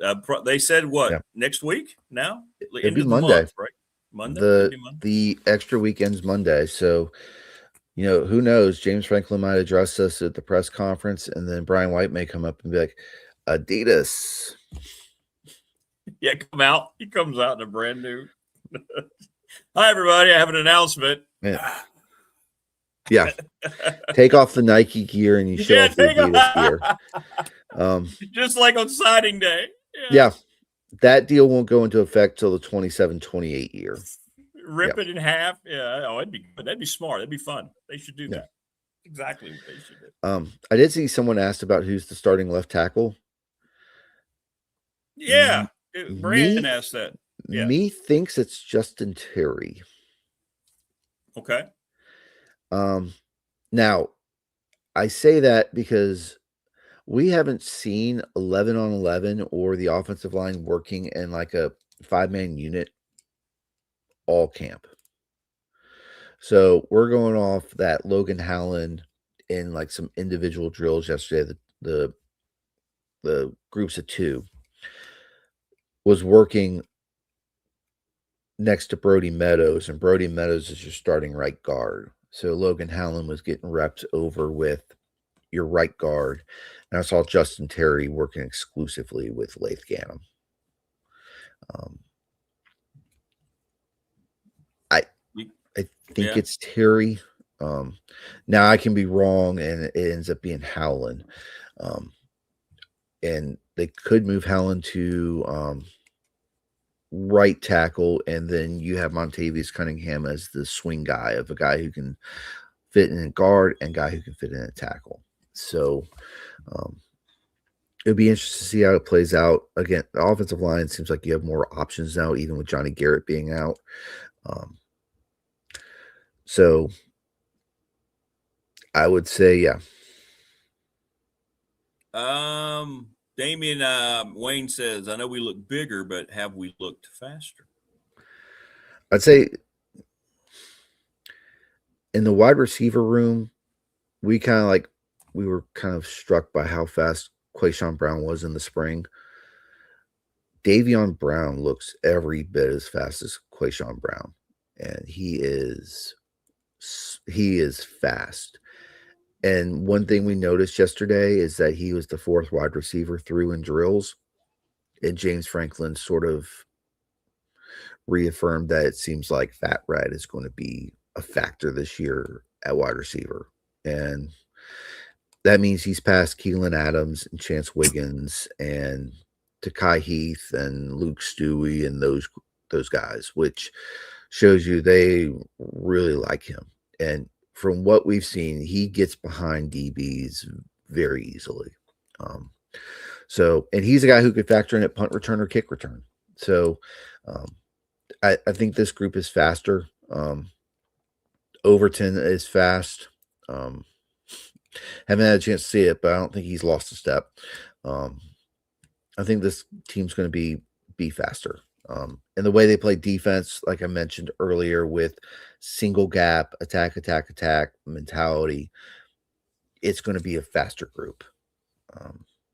And speed kills, man. Speed kills. Got to have speed. Yes, it does. Yeah. Yeah, and if you can put Brown or both Browns back there, I mean, what can Brown do for you in this case? At punt return, I think Dwight Vick said it best on Twitter. Like, Virginia Tech was really humming when you had guys who could. Yep. You had to fear on special teams in the return game. Yeah. He talked about that last week on the show. Yeah. Eddie Royal, those days were just electric whenever he went back there to catch a punt. Oh my Lord. David Wilson. David Wilson. Too. Jeez. Yeah. So good. Yeah. He could, like, that one kickoff return against Georgia Tech, he probably could have started doing front flips into the end zone from like the 20-yard line if he wanted to. Yeah. So D'Angelo Hall was special. Yep. Like, Virginia Tech has had phenomenal so many good special teams games. You could probably do an entire show on those guys, and I can't wait till like Bud Foster goes on with TSL and talks about the return game. Yeah. But you need someone like that, and I think Quayshawn or Davion Brown, whoever you want back there, could be that for the Hokies. And hopefully we get to see it. I mean, we got to see it in glimpses with Bayshall Tootin in 2023 at kick return. But they need a dynamic guy back there. Chris, I have to tell you, Heath is not. I haven't seen him go through drills in the last 3 open practices that we've been to. So I don't know. He's maybe have something wrong. I didn't see Peterkin out there yesterday. Stewie wasn't going through drills. So I would say right now, like, your top 6 are Green, Quayshawn Brown, Marlon Jackson, Davion Brown, Tyseer Denmark, and Keelan Adams. And that's a pretty good 6. That's 6. That's good depth. Just like you said, keep him healthy. So yeah, I want to see Keelan Adams healthy because that dude was a problem at Green Run High, and we saw he hit against Minnesota in the bowl game. He's got something. He's got something that some wide receivers don't have, and so I want to see him on the field. And I think it's important with the way passes are distributed in this offense. Like, you need to be in that top 6 because the tight ends are going to get a good chunk of it. Though Grunkemeyer did target wide receivers a good bit when he took over as starter. Kind of broke that down where I think like 60% of his passes went to wide receivers. But he targeted a lot of receivers. He targeted a good bit of tight ends, and he also factored in the running backs. So, but yeah, I like the 6 that they have at the top of the board right now. I'd like to have seen what Stewie could have done because he was talked about a lot, but and same with Peterkin. But the 6 they have right now are good. They've done a good job of making that roster better, especially there. Well, it's going to be a wild run to the weekend. Enjoy football this weekend, man. I know you will. It's going to be fun. We got games. Yay! Games, and I've got a couple ribeyes that I'm going to put on the grill. And tradition with my wife, I cook ribeyes the last Saturday before the season starts. Okay. Absolutely. Medium rare. Always. Well, enjoy your Saturday. Enjoy your steak. Will do. All right, brother. Take care of yourself. All right. Talk to you next week. All right, man. David Sordelette, great stuff as always from David. Yeah, ribeyes and football. Now we're talking. Now we're serious. Life becomes more meaningful.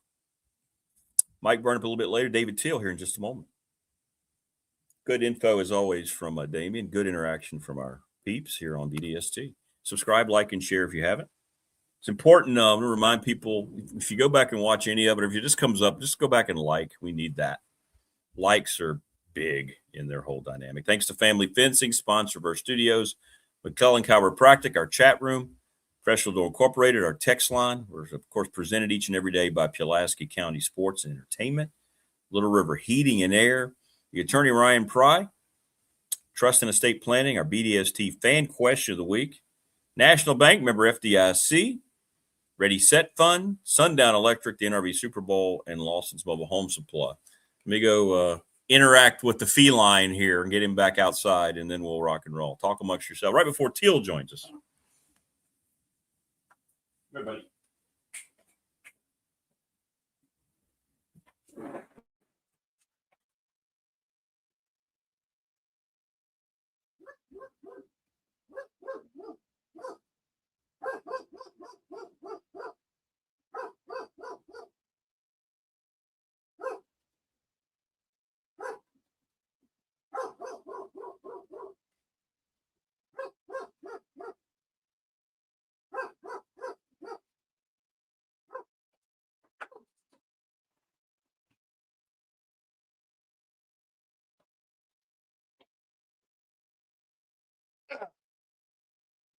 All right, there we go. Animals are like kids. It's time to get them out. They got to go out. All right. Sorry about that. I'm now an empty nester, so, that takes the place of my child. Joining us now on the program, there he is. He's the Hall of Famer, David Teal. David, how are you? Good morning. Good morning, Rick. Good to see you. Hey, we got football this weekend. We do. Thank heavens. So let's just talk about that. I'm just so over the rest of it. I know you are as well. Everything just seems like a disaster surrounding everything in college sports right now. Well, it's just so daggone confusing, Rick. I know. The SEC comes out with a statement, yet one of their schools is taking on two of the pros. I don't know where anything stands anymore. I 100%. No, it is, as Tim Sands said at the Board of Visitors meeting in Blacksburg yesterday, quote, a circus. Circuses indeed, yeah. Without acrobats who can stay on the tight wire. It's just unreal. It's unreal. All right, let's get into the season opener, shall we? Sure. Bill Belichick's second season in Chapel Hill. Not a very good offseason, to say the least. Negativity all around. Yeah. TCU beat them up last year in Chapel Hill. What do you expect to see on Saturday over in Ireland besides that beautiful green grass? If I'm a Tar Heel fan, I fear more of the same. You too. No, I really do, Rick. Might Carolina be more creative and competent offensively with Bobby Petrino coordinating things? Sure. But is the talent level any better? I don't know. They went all in on freshmen during the offseason, which is an odd way to go when you are trying to upgrade quickly. And the schedule is a beast, especially early, because after this, yes, there is an FCS game, but then in very short order, here comes Clemson, here comes Notre Dame. It could get very uncomfortable in a hurry. And oh, by the way, your general manager is still on paid administrative leave, and that may be coming to resolution here shortly. And then this is no laughing matter, but Belichick's son, Steve, the defensive coordinator, is on medical leave. Right. All that going into a rematch against a team who completely outclassed you a year ago. I know they have a new cast as well, but yeah. I'm with you. It just seems like a lot of people are watching the Carolina program just for that specific Belichick watch at this point. Well, how that program's going to try to go into the second season. It's bizarre. I think it's people rubbernecking on the interstate. Yeah, that's a great – yes. They're just looking at the accident going the other way. And maybe they'll fool us all. Heck, Virginia fooled everyone last year. I know. So we'll see how it plays out in Chapel Hill. But there's a new administration with Steve Newmark as the athletic director, replacing Bubba Cunningham. Newmark is a Chapel Hill native. He is a lifelong Carolina fan. So just a lot of moving parts there in the triangle. Billy Edwards, he didn't have a great touchdown to turnover ratio against Power 4 schools, is now has been named the starter. So that's going to be interesting to keep an eye on. Yes, it will. And they have other options. They have a true freshman that they brought in who it appears will be QB2 for now. They were kind of a revolving door at quarterback a year ago. Are they more patient this go around? Who knows? You think it's an indication that Belichick knows it's his job whenever he wants to leave it to go with freshmen? You're right. It is curious, isn't it, to go with so many youngsters when you had so many obvious gaps and things like that in talent? No. Because I don't think it is going to be his call. Okay. I mean, if it goes south, I don't see how you run this back. Yeah. Year 3, not with a new administration in place. And come on, man, is Boy Lombardi's going to be gone? Does Belichick want to run it back in year 3 if year 2 is anything resembling year 1? Right. At his age, I know. With his Hall of Fame resume and his bank account and his gal pal on the side. I mean, come on, man. Like you go to Ireland for a vacation and not for a football job, right? Yeah. They can go anywhere they want.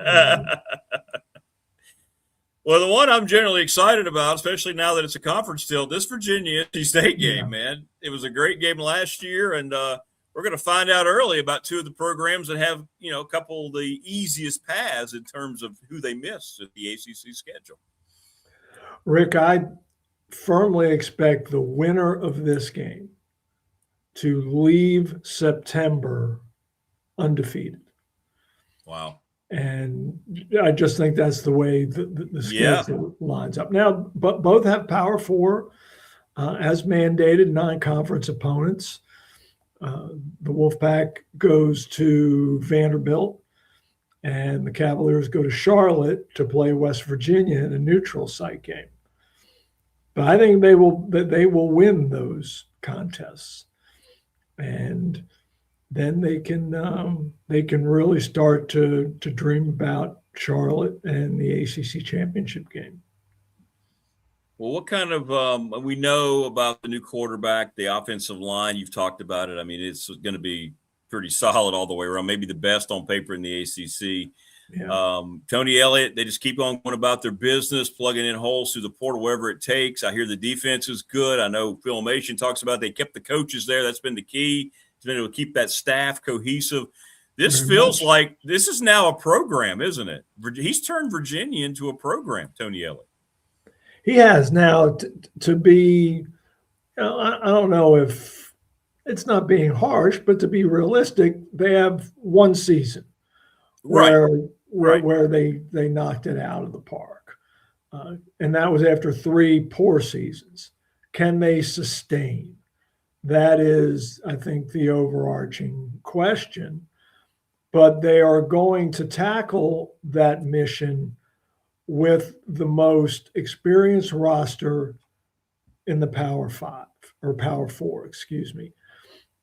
Now, a lot of that is because of portal acquisitions, but I think Virginia has 34 players on the roster who are in their 5th year of college or more, some 6th and 7th year guys, and another 21 guys who are in their 4th year of college. Wow.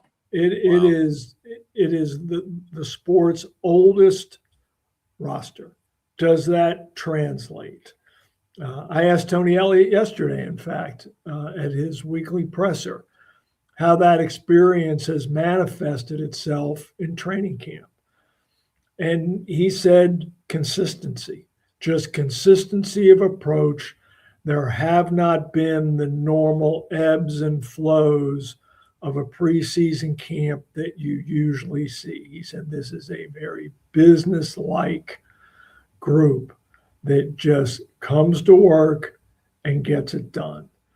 And to me, if I'm a Virginia fan, that sounds like a recipe for winning.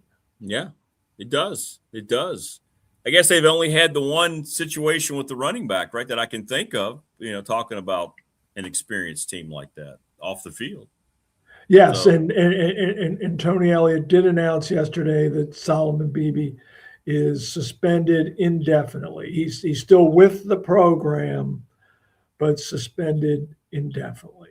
Now, Rick, if you're Virginia and you got to lose somebody at a position, running back is the place because they believe that they are quite deep there, led by Jaquil Middlebrook, the transfer from Middle Tennessee. And they also have a transfer from Tennessee in Peyton Lewis, who is a Virginia kid from high school. So I'm interested to see how that rotation plays out Saturday against the Wolfpack. And let's not forget, in the running game, Bo Prabula, the quarterback, is going to be an integral part of the rushing attack. Yes, he will. Yes, he will. He, from all accounts, he can scoop and is very dynamic athlete. And, oh, by the way, C.J. Bailey on the other side is equally dynamic. That's why I think Saturday at Scott Stadium could be wildly entertaining. Yeah, Bailey's a terrific quarterback. NC State's not getting enough, I think, attention. Maybe that's where they want it. Why not? With the schedule, good quarterback coming back. I mean, NC State could be that, I don't know if we'll call them Wake Forest. They could be a Virginia this year, couldn't they, in the league rising up? Sure they could. And boy, could Dave Doran silence, a lot of critics if that indeed happened. The Wolfpack famously has not been to an ACC championship game. Now, fans can say, well, we were in the Atlantic Division for all those years and competing against Florida State and Clemson. Yeah, but then how do you explain Wake Forest? Haven't been there twice. Right. Yeah, and 9 wins last year. Yeah, and oh, by the way, how would you then explain Duke last season when there were no divisions? And yes, it was a wonky tiebreaker, but your neighbor Duke not only went to the title game, but won it. Right. 100%. What do you think about the defending? Let's just say it. It sounds weird. What do you think about the defending ACC champs? I mean, Duke loses their quarterback late.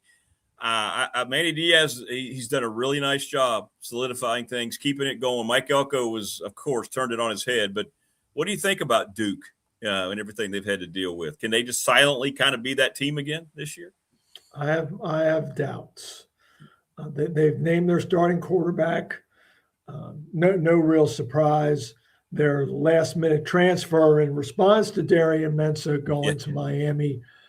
Duke then signed Walker Egot from San Jose State. Very productive there. Similar, really, to numbers that Chandler Morris put up prior to Virginia at North Texas. Now, San Jose State is not playing the caliber of competition that North Texas was in the American. But the Devils have their starting quarterback. I tend to, last year Duke was a 7-5 regular season team. Yeah.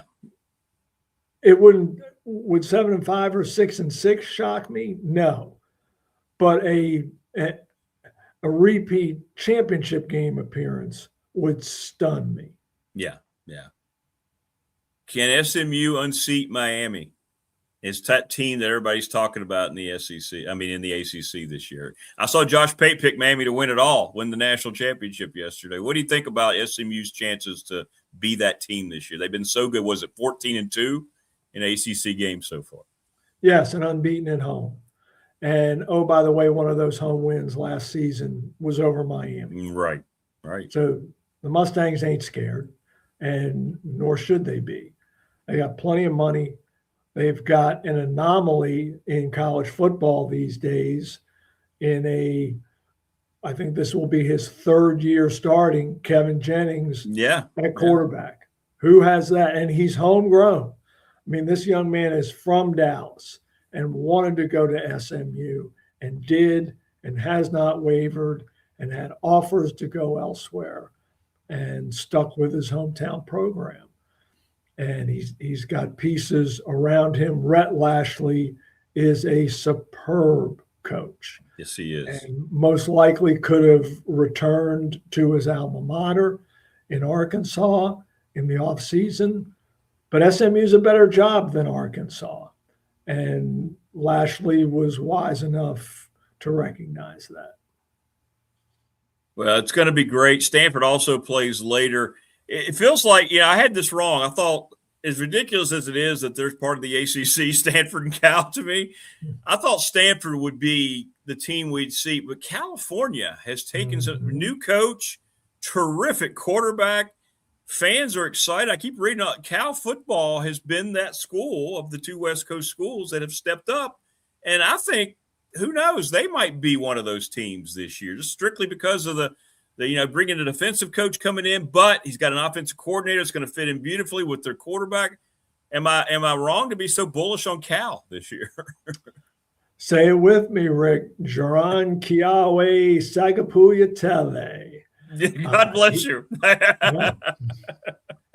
He can play now. He can play. Saw him in person last year at Virginia Tech, and the Hokies beat him. Right. And they'll have to do it again this season if they want to have the year they want, because the Hokies go to Berkeley later on this year. The sneakiest, really good game of week one, in my humble opinion, Bob Chesney's UCLA debut at Cal. Yeah.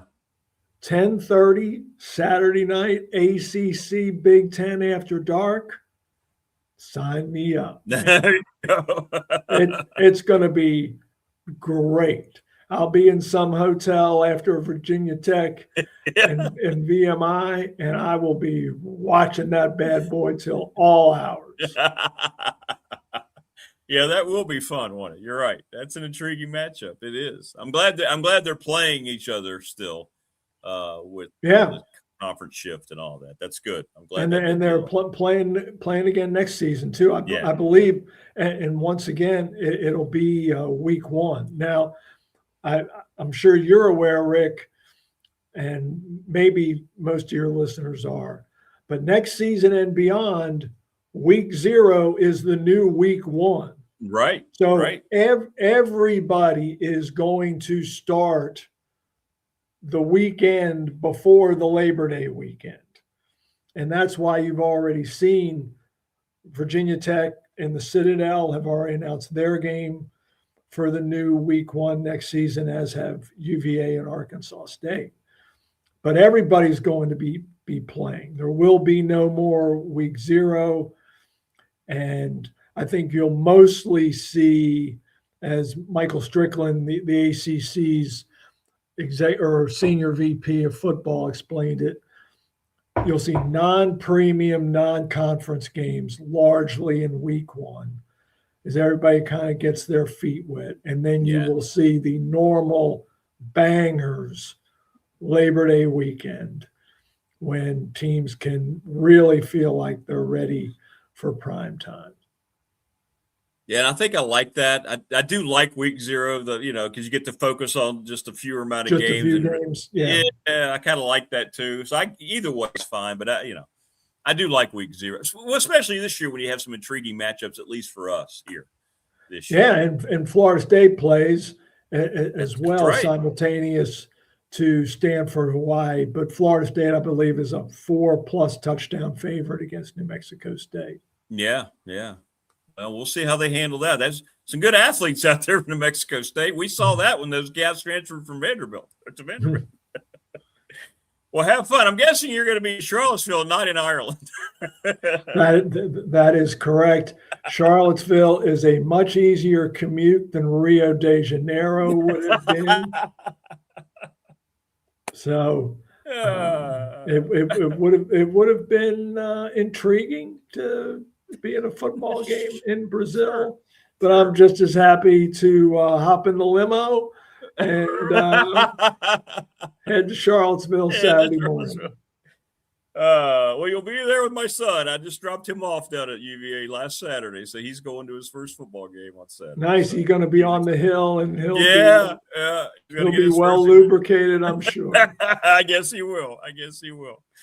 Well, have some fun, man. Have some fun. I can't wait to talk to you about week 0 going into week 1. So, all right, Rick. All right, brother. Stay safe, man. You too. Bye now. All right. Good stuff from David Teal. Hop in the limo and head to Charlottesville.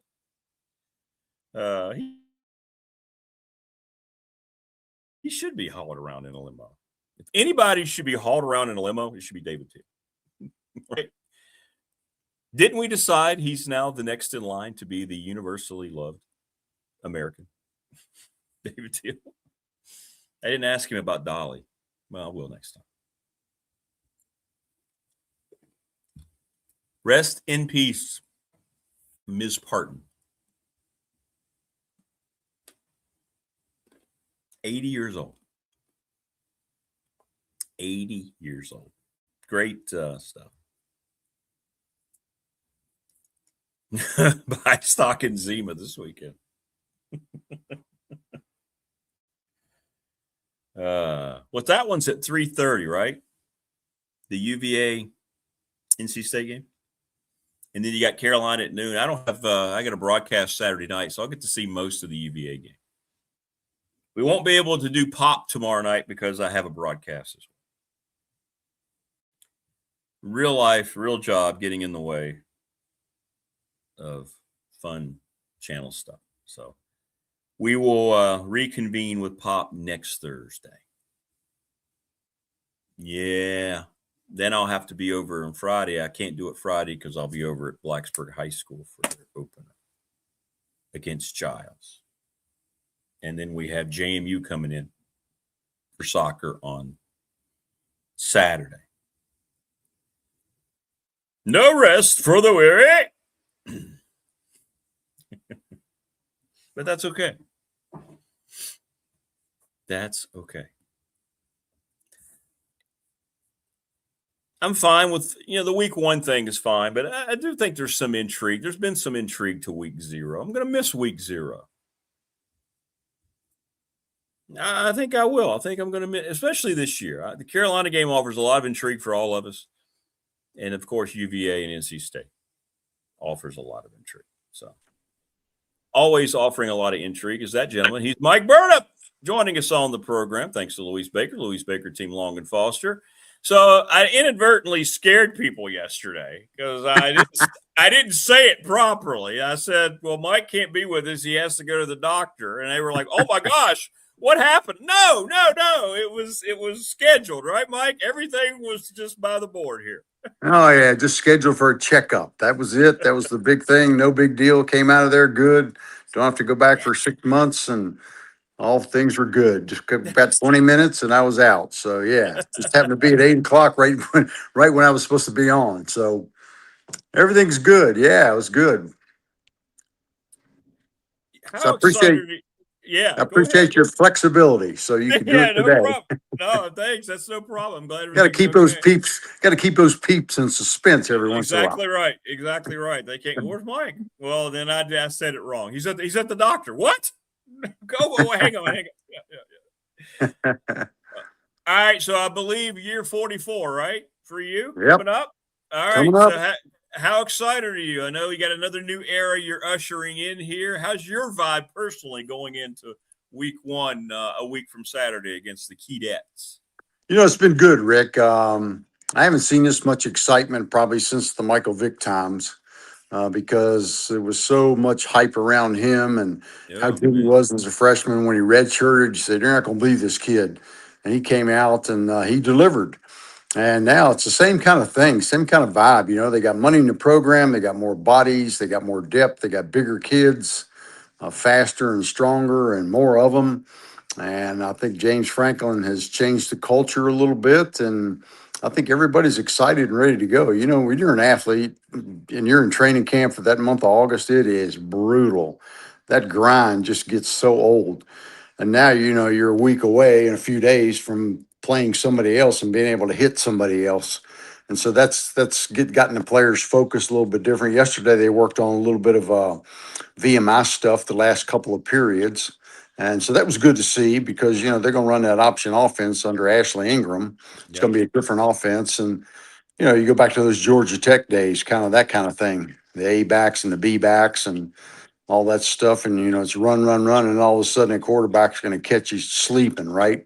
He's going to Right. hit you for a pass. So, when you look at his background, he came from Navy. He was there long years, man. They won that Commander's Chief Trophy many, many times, 10 times, I think. And they kind of owned Army and they had one of the top 5 rushing teams in the country every year. So he's going to get those guys right. But again, it's their first game too. So they're not going to know what to expect from Virginia Tech. Although VMI does play an opening game, they're at Idaho Yes, State. they Yeah. do. So that'll be good for Virginia Tech to see and watch and be able to use that film to teach their guys about the gap integrity and all that sort of stuff on defense so they can know what to expect.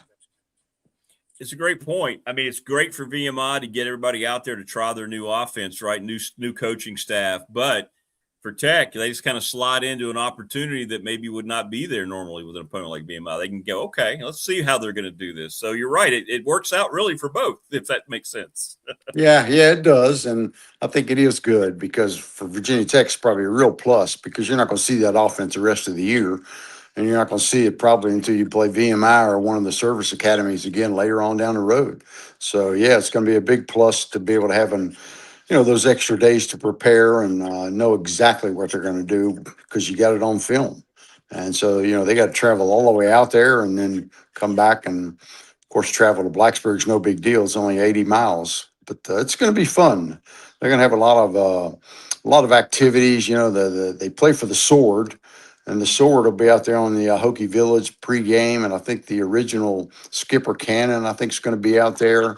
And they're going to have a flyover with some helicopters. And so it's going to be a lot around this game being a night game. And so, yeah, I encourage people to get out there to the Hokie Village and kind of look at some of that stuff. A lot of history and tradition around this game. Well, what did you get out of the last scrimmaging and so forth? And where do we stand now as the team starts to, settle down a little bit in terms of contact and things like that to get ready for the first game? Yeah, I mean, it's been good. The competition's still been good out there, Rick. I mean, there's guys still fighting for positions, especially on the offensive line and, wide receiver. And so there's still that. It's still spirited. I mean, I think yesterday when I was out there, they had the goal line drill, and I think it was 10-10. When you look at the offense defense, they keep score. It was like whoever won that particular rep. So every rep is one gets a point and that sort of thing. So it's 10-10. And I think the last one, when they had the tiebreaker, I think the offense won. And so the defense had to do their push-ups. So, yeah, it's good to see that because you don't want to see one side dominating the other because then you're starting to scratch your head like, maybe that offense ain't so good or maybe that defense is missing a couple people. So that part's been good. I think he was frustrated a little bit with some of the penalties still happening because you have referees there at every practice and that sort of thing. But yeah, there've been a couple of drop passes and some of that stuff. But again, school started yesterday. Your mind's probably on class and your whole schedule's been changed because it was just all football all the time, and now you got class thrown in there.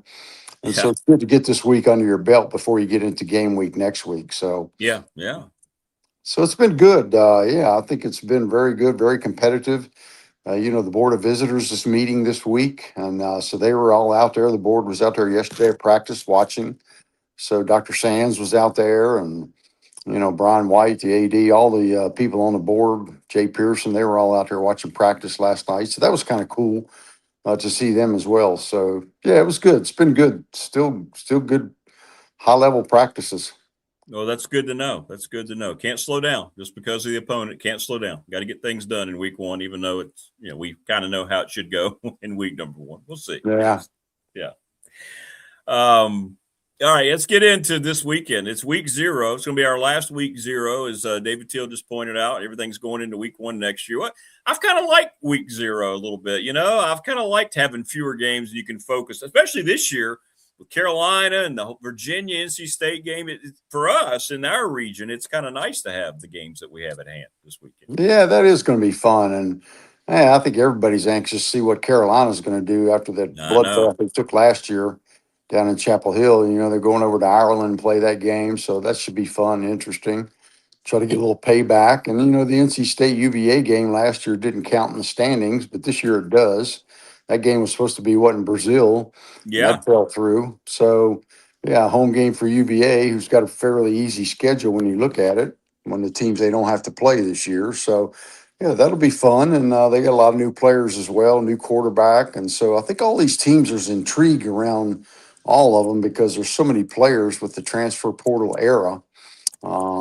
It's going to be fun to watch. And again, yeah, like you say, fewer games, so you get to focus in on them. And you're not flipping channels every 2 minutes from Fox to ABC to ESPN to see, well, who's on this one and what's on that and who's playing tonight. And yeah, it's going to be kind of fun to watch, just see some real football for a change. I know, and and I'm trying to focus on it. Everything's so bad off the field. Everything, I'm so tired of it. And the SEC puts out a statement that seems nonsensical, but yet it makes sense. But they're putting it out after the Big Ten about the pro players. Yet LSU, they're taking 2 of those guys. Does that mean they're ineligible? I don't know where anything stands anymore. I was just talking about that with Teal. We don't know what's going on. I'm confused. Yeah, it is. It's crazy. I mean, to even think that a kid could go to an NFL camp and just decide, okay, well, I got cut, or I'm going to make the practice squad. I think I'll go back to college. I can make more money.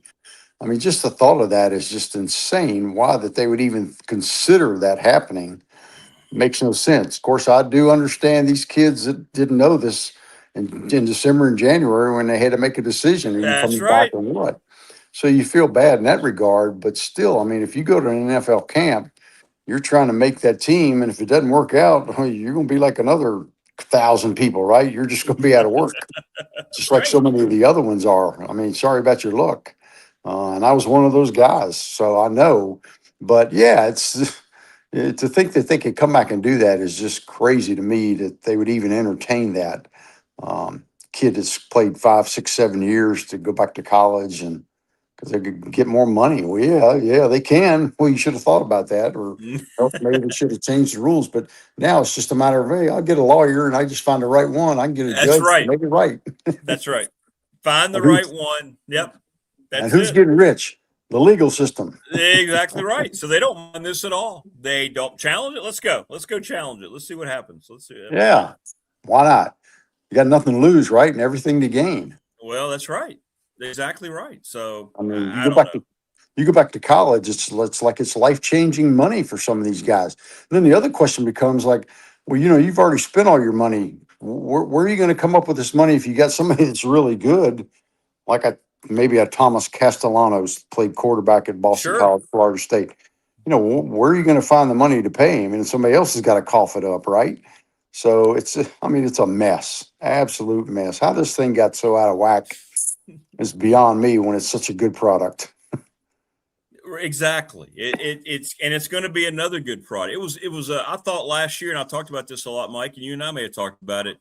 And I think it's probably a result that we're seeing the portal siphon through. But I thought the quality of college football last year was strong almost every Saturday. There was really good football. And I thought this looks a little different in a good way last year. Yeah, it was good. And the playoffs are great, except, the blowouts early. And, hopefully that'll get fixed and won't have that issue going forward. But, yeah, it's such a good product. And the games are good. And there's intrigue every week, that every game matters. And so it's not like exactly like the NFL where so many teams get in the playoffs and all that, or basketball where you get 64, 67, 70. All these teams in the NCAA tournament. Yeah, it's different. Every week matters, and you can't afford to make mistakes, especially when it gets late in the year. A lot to Yeah, play for every week. 100%. 100%. Well, College Sports Act, who knows? Greg Sankey now is going to decide everything in the SEC, but they're one step behind the Big Ten every time. The Big Ten, it's this whole little shift that the Big Ten is now in power kind of happened pretty quickly, didn't it? Once you got a different commissioner with Patini there. Tony Patini, he's there. He is a powerful dude. Yeah, I know. So People don't realize. Yeah. Oh no, he's calling lots of shots, and seems like teams follow him. Greg Sankey, same way, and Jim Phillips. They'll probably put out some statement, and yeah, it's just that's the way it is right now. It is. It is. Thanks to Louise Baker team, Long and Foster. Mike Burnett joins us here today. Hey, we had one of our peeps, I think, met you at the scrimmage. Chris Lester said he said hello to you. Yeah, absolutely. That was fun catching up with him. Yeah. That was a good time. We were out there watching. Yeah, it was good. There was some good stuff out there Saturday, and all the families were all there, all the families. So a lot of the parents and stuff were there Saturday. And gosh, Benji Gosnell had a crew there. I mean, he had his parents were there. I got to meet and talk to his father a lot. And gosh, there were grandkids and kids and grandkids. That is one big family, the Gosnells. And another thing that's kind of cool too, Rick, when you think about like that tight end room, we've talked about the tight end room. It's so stacked. Luke Reynolds and all those guys. So this is a cool story. So we interviewed Luke yesterday for a podcast for next week. And he was actually, he came in like the rest of those guys in January or whatever. And he got to know Benji very well. And some of those guys that were new on the roster, like Luke, he was in Benji's wedding. Benji got married this summer. Really? Yeah, I did see that. Yeah, he got married this summer, and Luke was actually in the wedding. I mean, think about how that happens. A lot of times when, you bring in two kids from Penn State, Luke comes in, Matt Henderson comes in, and then you got five guys that were already here, right? Benji and Jerikas and Cole and Harry and Brody. All those guys are here. And, a lot of times those guys would think, well, man, they're bringing in two from Penn State. I ain't got no chance. I'm leaving. But they all stayed. And those guys got close, and Luke was in the wedding. He's such a great kid on the Mackey Award watch list. He's very excited about what's going to happen this year. Tyler Warren was, they played together one year when Luke was a freshman, and Tyler Warren won the Mackey Award in 2024. So it's a great tight end at Penn State. So it's going to be fun. Fans are going to love Luke. I mean, he's going to be a kid he's going to be a first down maker. That guy's a possession receiver. He's got a great chemistry with Ethan. It's going to be fun to watch that. So that's kind of a cool story. But seeing all those parents out there Saturday was fun.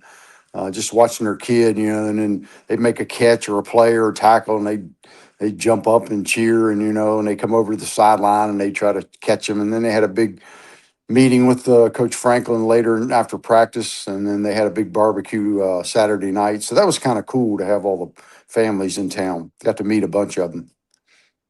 I'm going to stand by, Mike. I think this year, Ethan Ruckmeyer and that kid they're going to create a Brady Gronk type of situation. He and Luke. That's going to be they're going to be the ACC's Brady Gronk combo this year. It could be. It could be, because, boy, you watch him in practice, it's like he's got that comfort zone Ethan does with Luke. And when you need a first down or a big play or something, he's looking at him, man, because he knows he can trust him. He's a big target. He's 6'5", and he's 250, and he's got good hands. Yeah, he's a guy to watch out for sure. And, Jerikas Harrison made some great catches Saturday in the scrimmage in the stadium. He was out there, and Benji did as well. Those guys are talented, and it's going to be fun to watch them just because they're going to use those tight ends a bunch. Yeah. It's going to cause so many problems, too. I love it. Yeah. Coach Elmo thinks Benji's got a chance. He could be on an NFL roster because he doesn't think he's reached his potential yet, and NFL teams see what he can do, especially as a blocking tight end, that he has a chance to end up sticking somewhere. So we'll see that'd be great for him if that happens. It would. I mean, he's battled so many injuries with both knees and all that stuff, and to have him healthy, he said he felt as good as he ever felt. That's encouraging, and I think he had a career low like 86 yards last year. He's going to blow that out of the water this No year. doubt. And No they're doubt. using 2 and 3 tight ends on a lot of the sets that they run. So, yeah, that's going to be fun to watch those guys get out there and get after it. So, looking forward to that part for sure. Earlier, when we had Damien on, somebody asked about the team speed, Mike, but I want to ask you, you know what it's supposed to look like as well as anybody. How do you like the overall team speed? Is it much improved or is it just a little improved? How do you like it this year? It's much improved. Yeah, just like the size of the guys are when we talked about before. They got over 30 of them, over 300 pounds. And they had this thing out the other day. I saw that they took the scholarship players, I think it was, and they had the average weight. And Virginia Tech was number 2 on the list. Wisconsin was like 242.2 pounds, the average weight of the roster. And Virginia Tech was like 242.1 or something like that. It was really close, number 2 on the list. So they're bigger, they're a lot faster, a lot stronger. They got receivers that can run. They're gonna love some of these guys out there. That Quayshawn Brown is so fast, the kid from Duke. And Marlon Jackson has looked great. Yeah, they're going to like it. And good competition. Running back Jeffrey Overton looks really good. His speed is back. And yeah, they're a lot faster than they were, a lot bigger too. People are going to Well, love the product. I think so. I think it just sounds like if they can keep people healthy and Yeah. the defense does its part. I mean, this is a team that you feel like in what I mean, everybody asked me, Mike, and I don't know. I just feel like after we watched last year with Virginia's rise and Duke and Virginia and the ACC, and then Wake Forest winning 9 games, everybody picked them last. Virginia was picked down at the bottom. I mean, Tech could do the same type of thing from 3 wins to contender. It can happen. Sure. And it's not crazy to talk about. Oh, it is. Yeah. I mean, UVA spent a ton of money on their roster, right? And I told you before, when they had senior day, you might have usually 15 or 20 kids. They had 52. So they paid some guys to come in and play. And now they got the most experienced roster in the country, they say. When you look at the number of snaps, career starts, UVA's top of the list. So, yeah, it's going to be fun. And, nobody really knows how good they're going to be because you can only look at them on paper. But now that the games are going to start to getting played, you're going to find out who's good, who's got what, who needs help here or there. But that part's the fun part, that the games are finally going to begin. And so, yeah. Oh, I will say a couple quick things too, Rick. The first radio show is tomorrow night. Tomorrow It's night, First okay. in Maine. Tomorrow night, First in Maine, and it's from 6 to 8 o'clock. It's going to be a 2-hour show tomorrow for the first one. After that, there'll be just 1 hour. But they're having a big to do at First in Maine. There's going to be a band out there at 8 o'clock at night, out there in the parking lot, I believe. Wow. Okay. Yeah, so this is going to be a big to do. So it's first come, first serve. You want to get there early if you want to come. And they extended the contract for the apparel. That was supposed to come in Monday because Nike, the contractor, trying to renegotiate. So, but they extended it till next Monday. So we'll find out then maybe what the situation is with that. And a lot of things happening. Beverage contract, they put that out for bid too. It may not be Coke anymore. We'll see what happens with that. And I think they're still working on a logo for the field. There's a lot of stuff in the works that's going to come to fruition here in the next couple of weeks. Well, as a Pepsi guy, let's go Pepsi. Let's go. Let's go. Yep, we'll see what happens with that. There's a lot of money in that old bottle of juice, right? You better believe it. Totally terrible for you, but I got to have it. That's my addiction. Just like we got to have a lot of Louise Baker wherever we go, right, Mike? I know, man. She's got to be excited. I know. She's looking forward to it. And I hope she didn't give away the tickets to this game. I hope she's going to be there in person to see it because it's going to be fun to watch for sure. I think she is. She was talking about her tailgate setup. I think she's there for the Oh, good. We need to find that tailgate. Yeah, I know. I want to be part of that. Heck yeah. Come on, Louise. Well, enjoy week 0 and have fun tomorrow night on the show. And hey, next week, guess what? We get to talk about a real football game. I know. That's going to be exciting. Absolutely. It's finally here after all that long wait and anticipation. Everybody's undefeated, right? But not after this week. Nope. Not after Saturday. That's right. Some of those dreams are going to be out the window. I know. Some will be propped up and some will be like, oh, well, we gave it a shot. Yeah. It's like the honeymoon is about to be over, bro. Goodbye, dear. All right, my friend. Have a great rest of the week. All right, Rick, you do the same. We'll talk to you next week. All right, thanks a lot. There you go, Mike All right. Burnham. Yeah, he's fine, folks. He's fine. The doctor appointment. Yeah, he's fine. He's fine. Mike Burnham, thanks to Louise Baker, team along with Paul. So you can't have a Virginia Tech football season without Mike Burnham. I think about the helmet, and I think about Mike Burnham and Bill Roth. That's what I think about. That's Tech football. And we look forward to it. We're going to try to have Bill back on next week. Looking forward. We launch our Blacksburg High School football broadcast on Friday, thanks to everybody at Blacksburg High School. We'll have the audio. People have hit me up. No, we're not allowed to do the video. Plus, I don't have, $30,000 to spend on cameras. So the NFHS has the rights to all video for the Commonwealth. So we will not have video, but we will have the audio. Sponsors info will roll the whole game. The gentleman will go live on camera in pregame, halftime, and postgame. Landon Weaver and Richard Terry, two of Bill's students in the SMA program over at Tech. Tech really behind all this. Bill's excited, and I'm glad to help out any young people I can along the way. It's been great to go through all the folks that we've utilized from Bill's program over the years, and I still hear from them, and they reach out and then they just say thank you. They say wherever we are now, we think back to those times.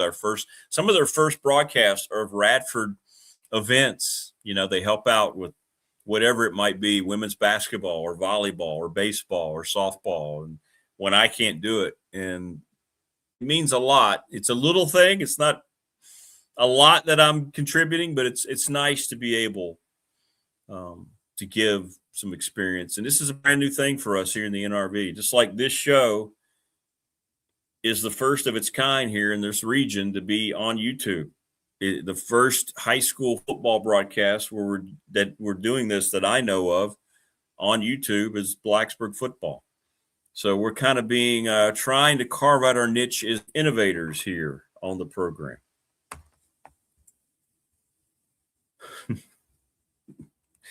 He says that like he's me, third person. Rick says that like Rick had a lot of confidence he's going to be able to pull this off.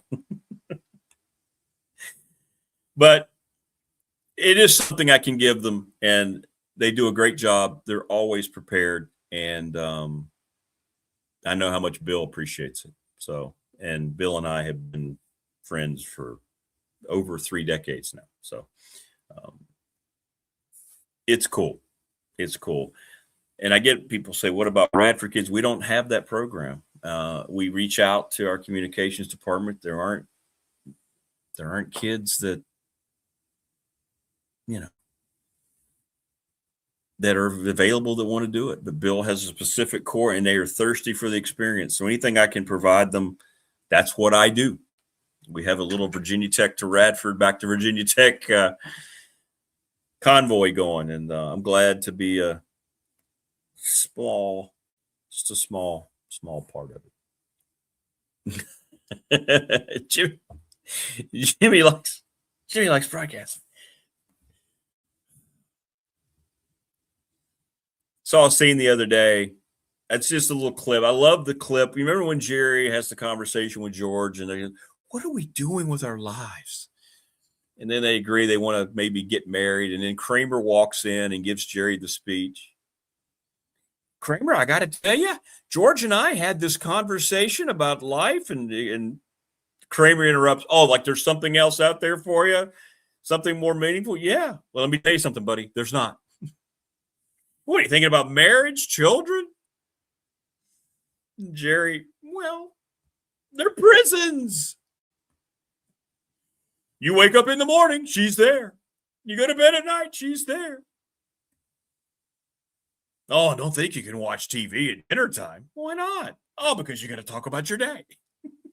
How was your day today? I had a great day. Oh. And then at the end, Jerry's completely gone 180. I'm glad we had this conversation. Oh, you have no idea. So good. Hey, what's up, Chillax?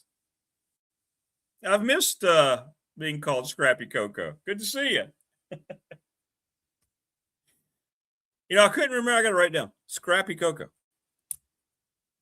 I like that. If I ever create a different channel, I'm going to call it Scrappy Coco. All right, everybody enjoy the rest of your Wednesday. Oh, my goodness. What we got tomorrow? We got David Smith. We got Andy Bitter. We got Dwight Vick. Isn't there somebody at 7:30? I don't know. Anyway, we'll see what happens. Everybody take care. Hey, Kitsune.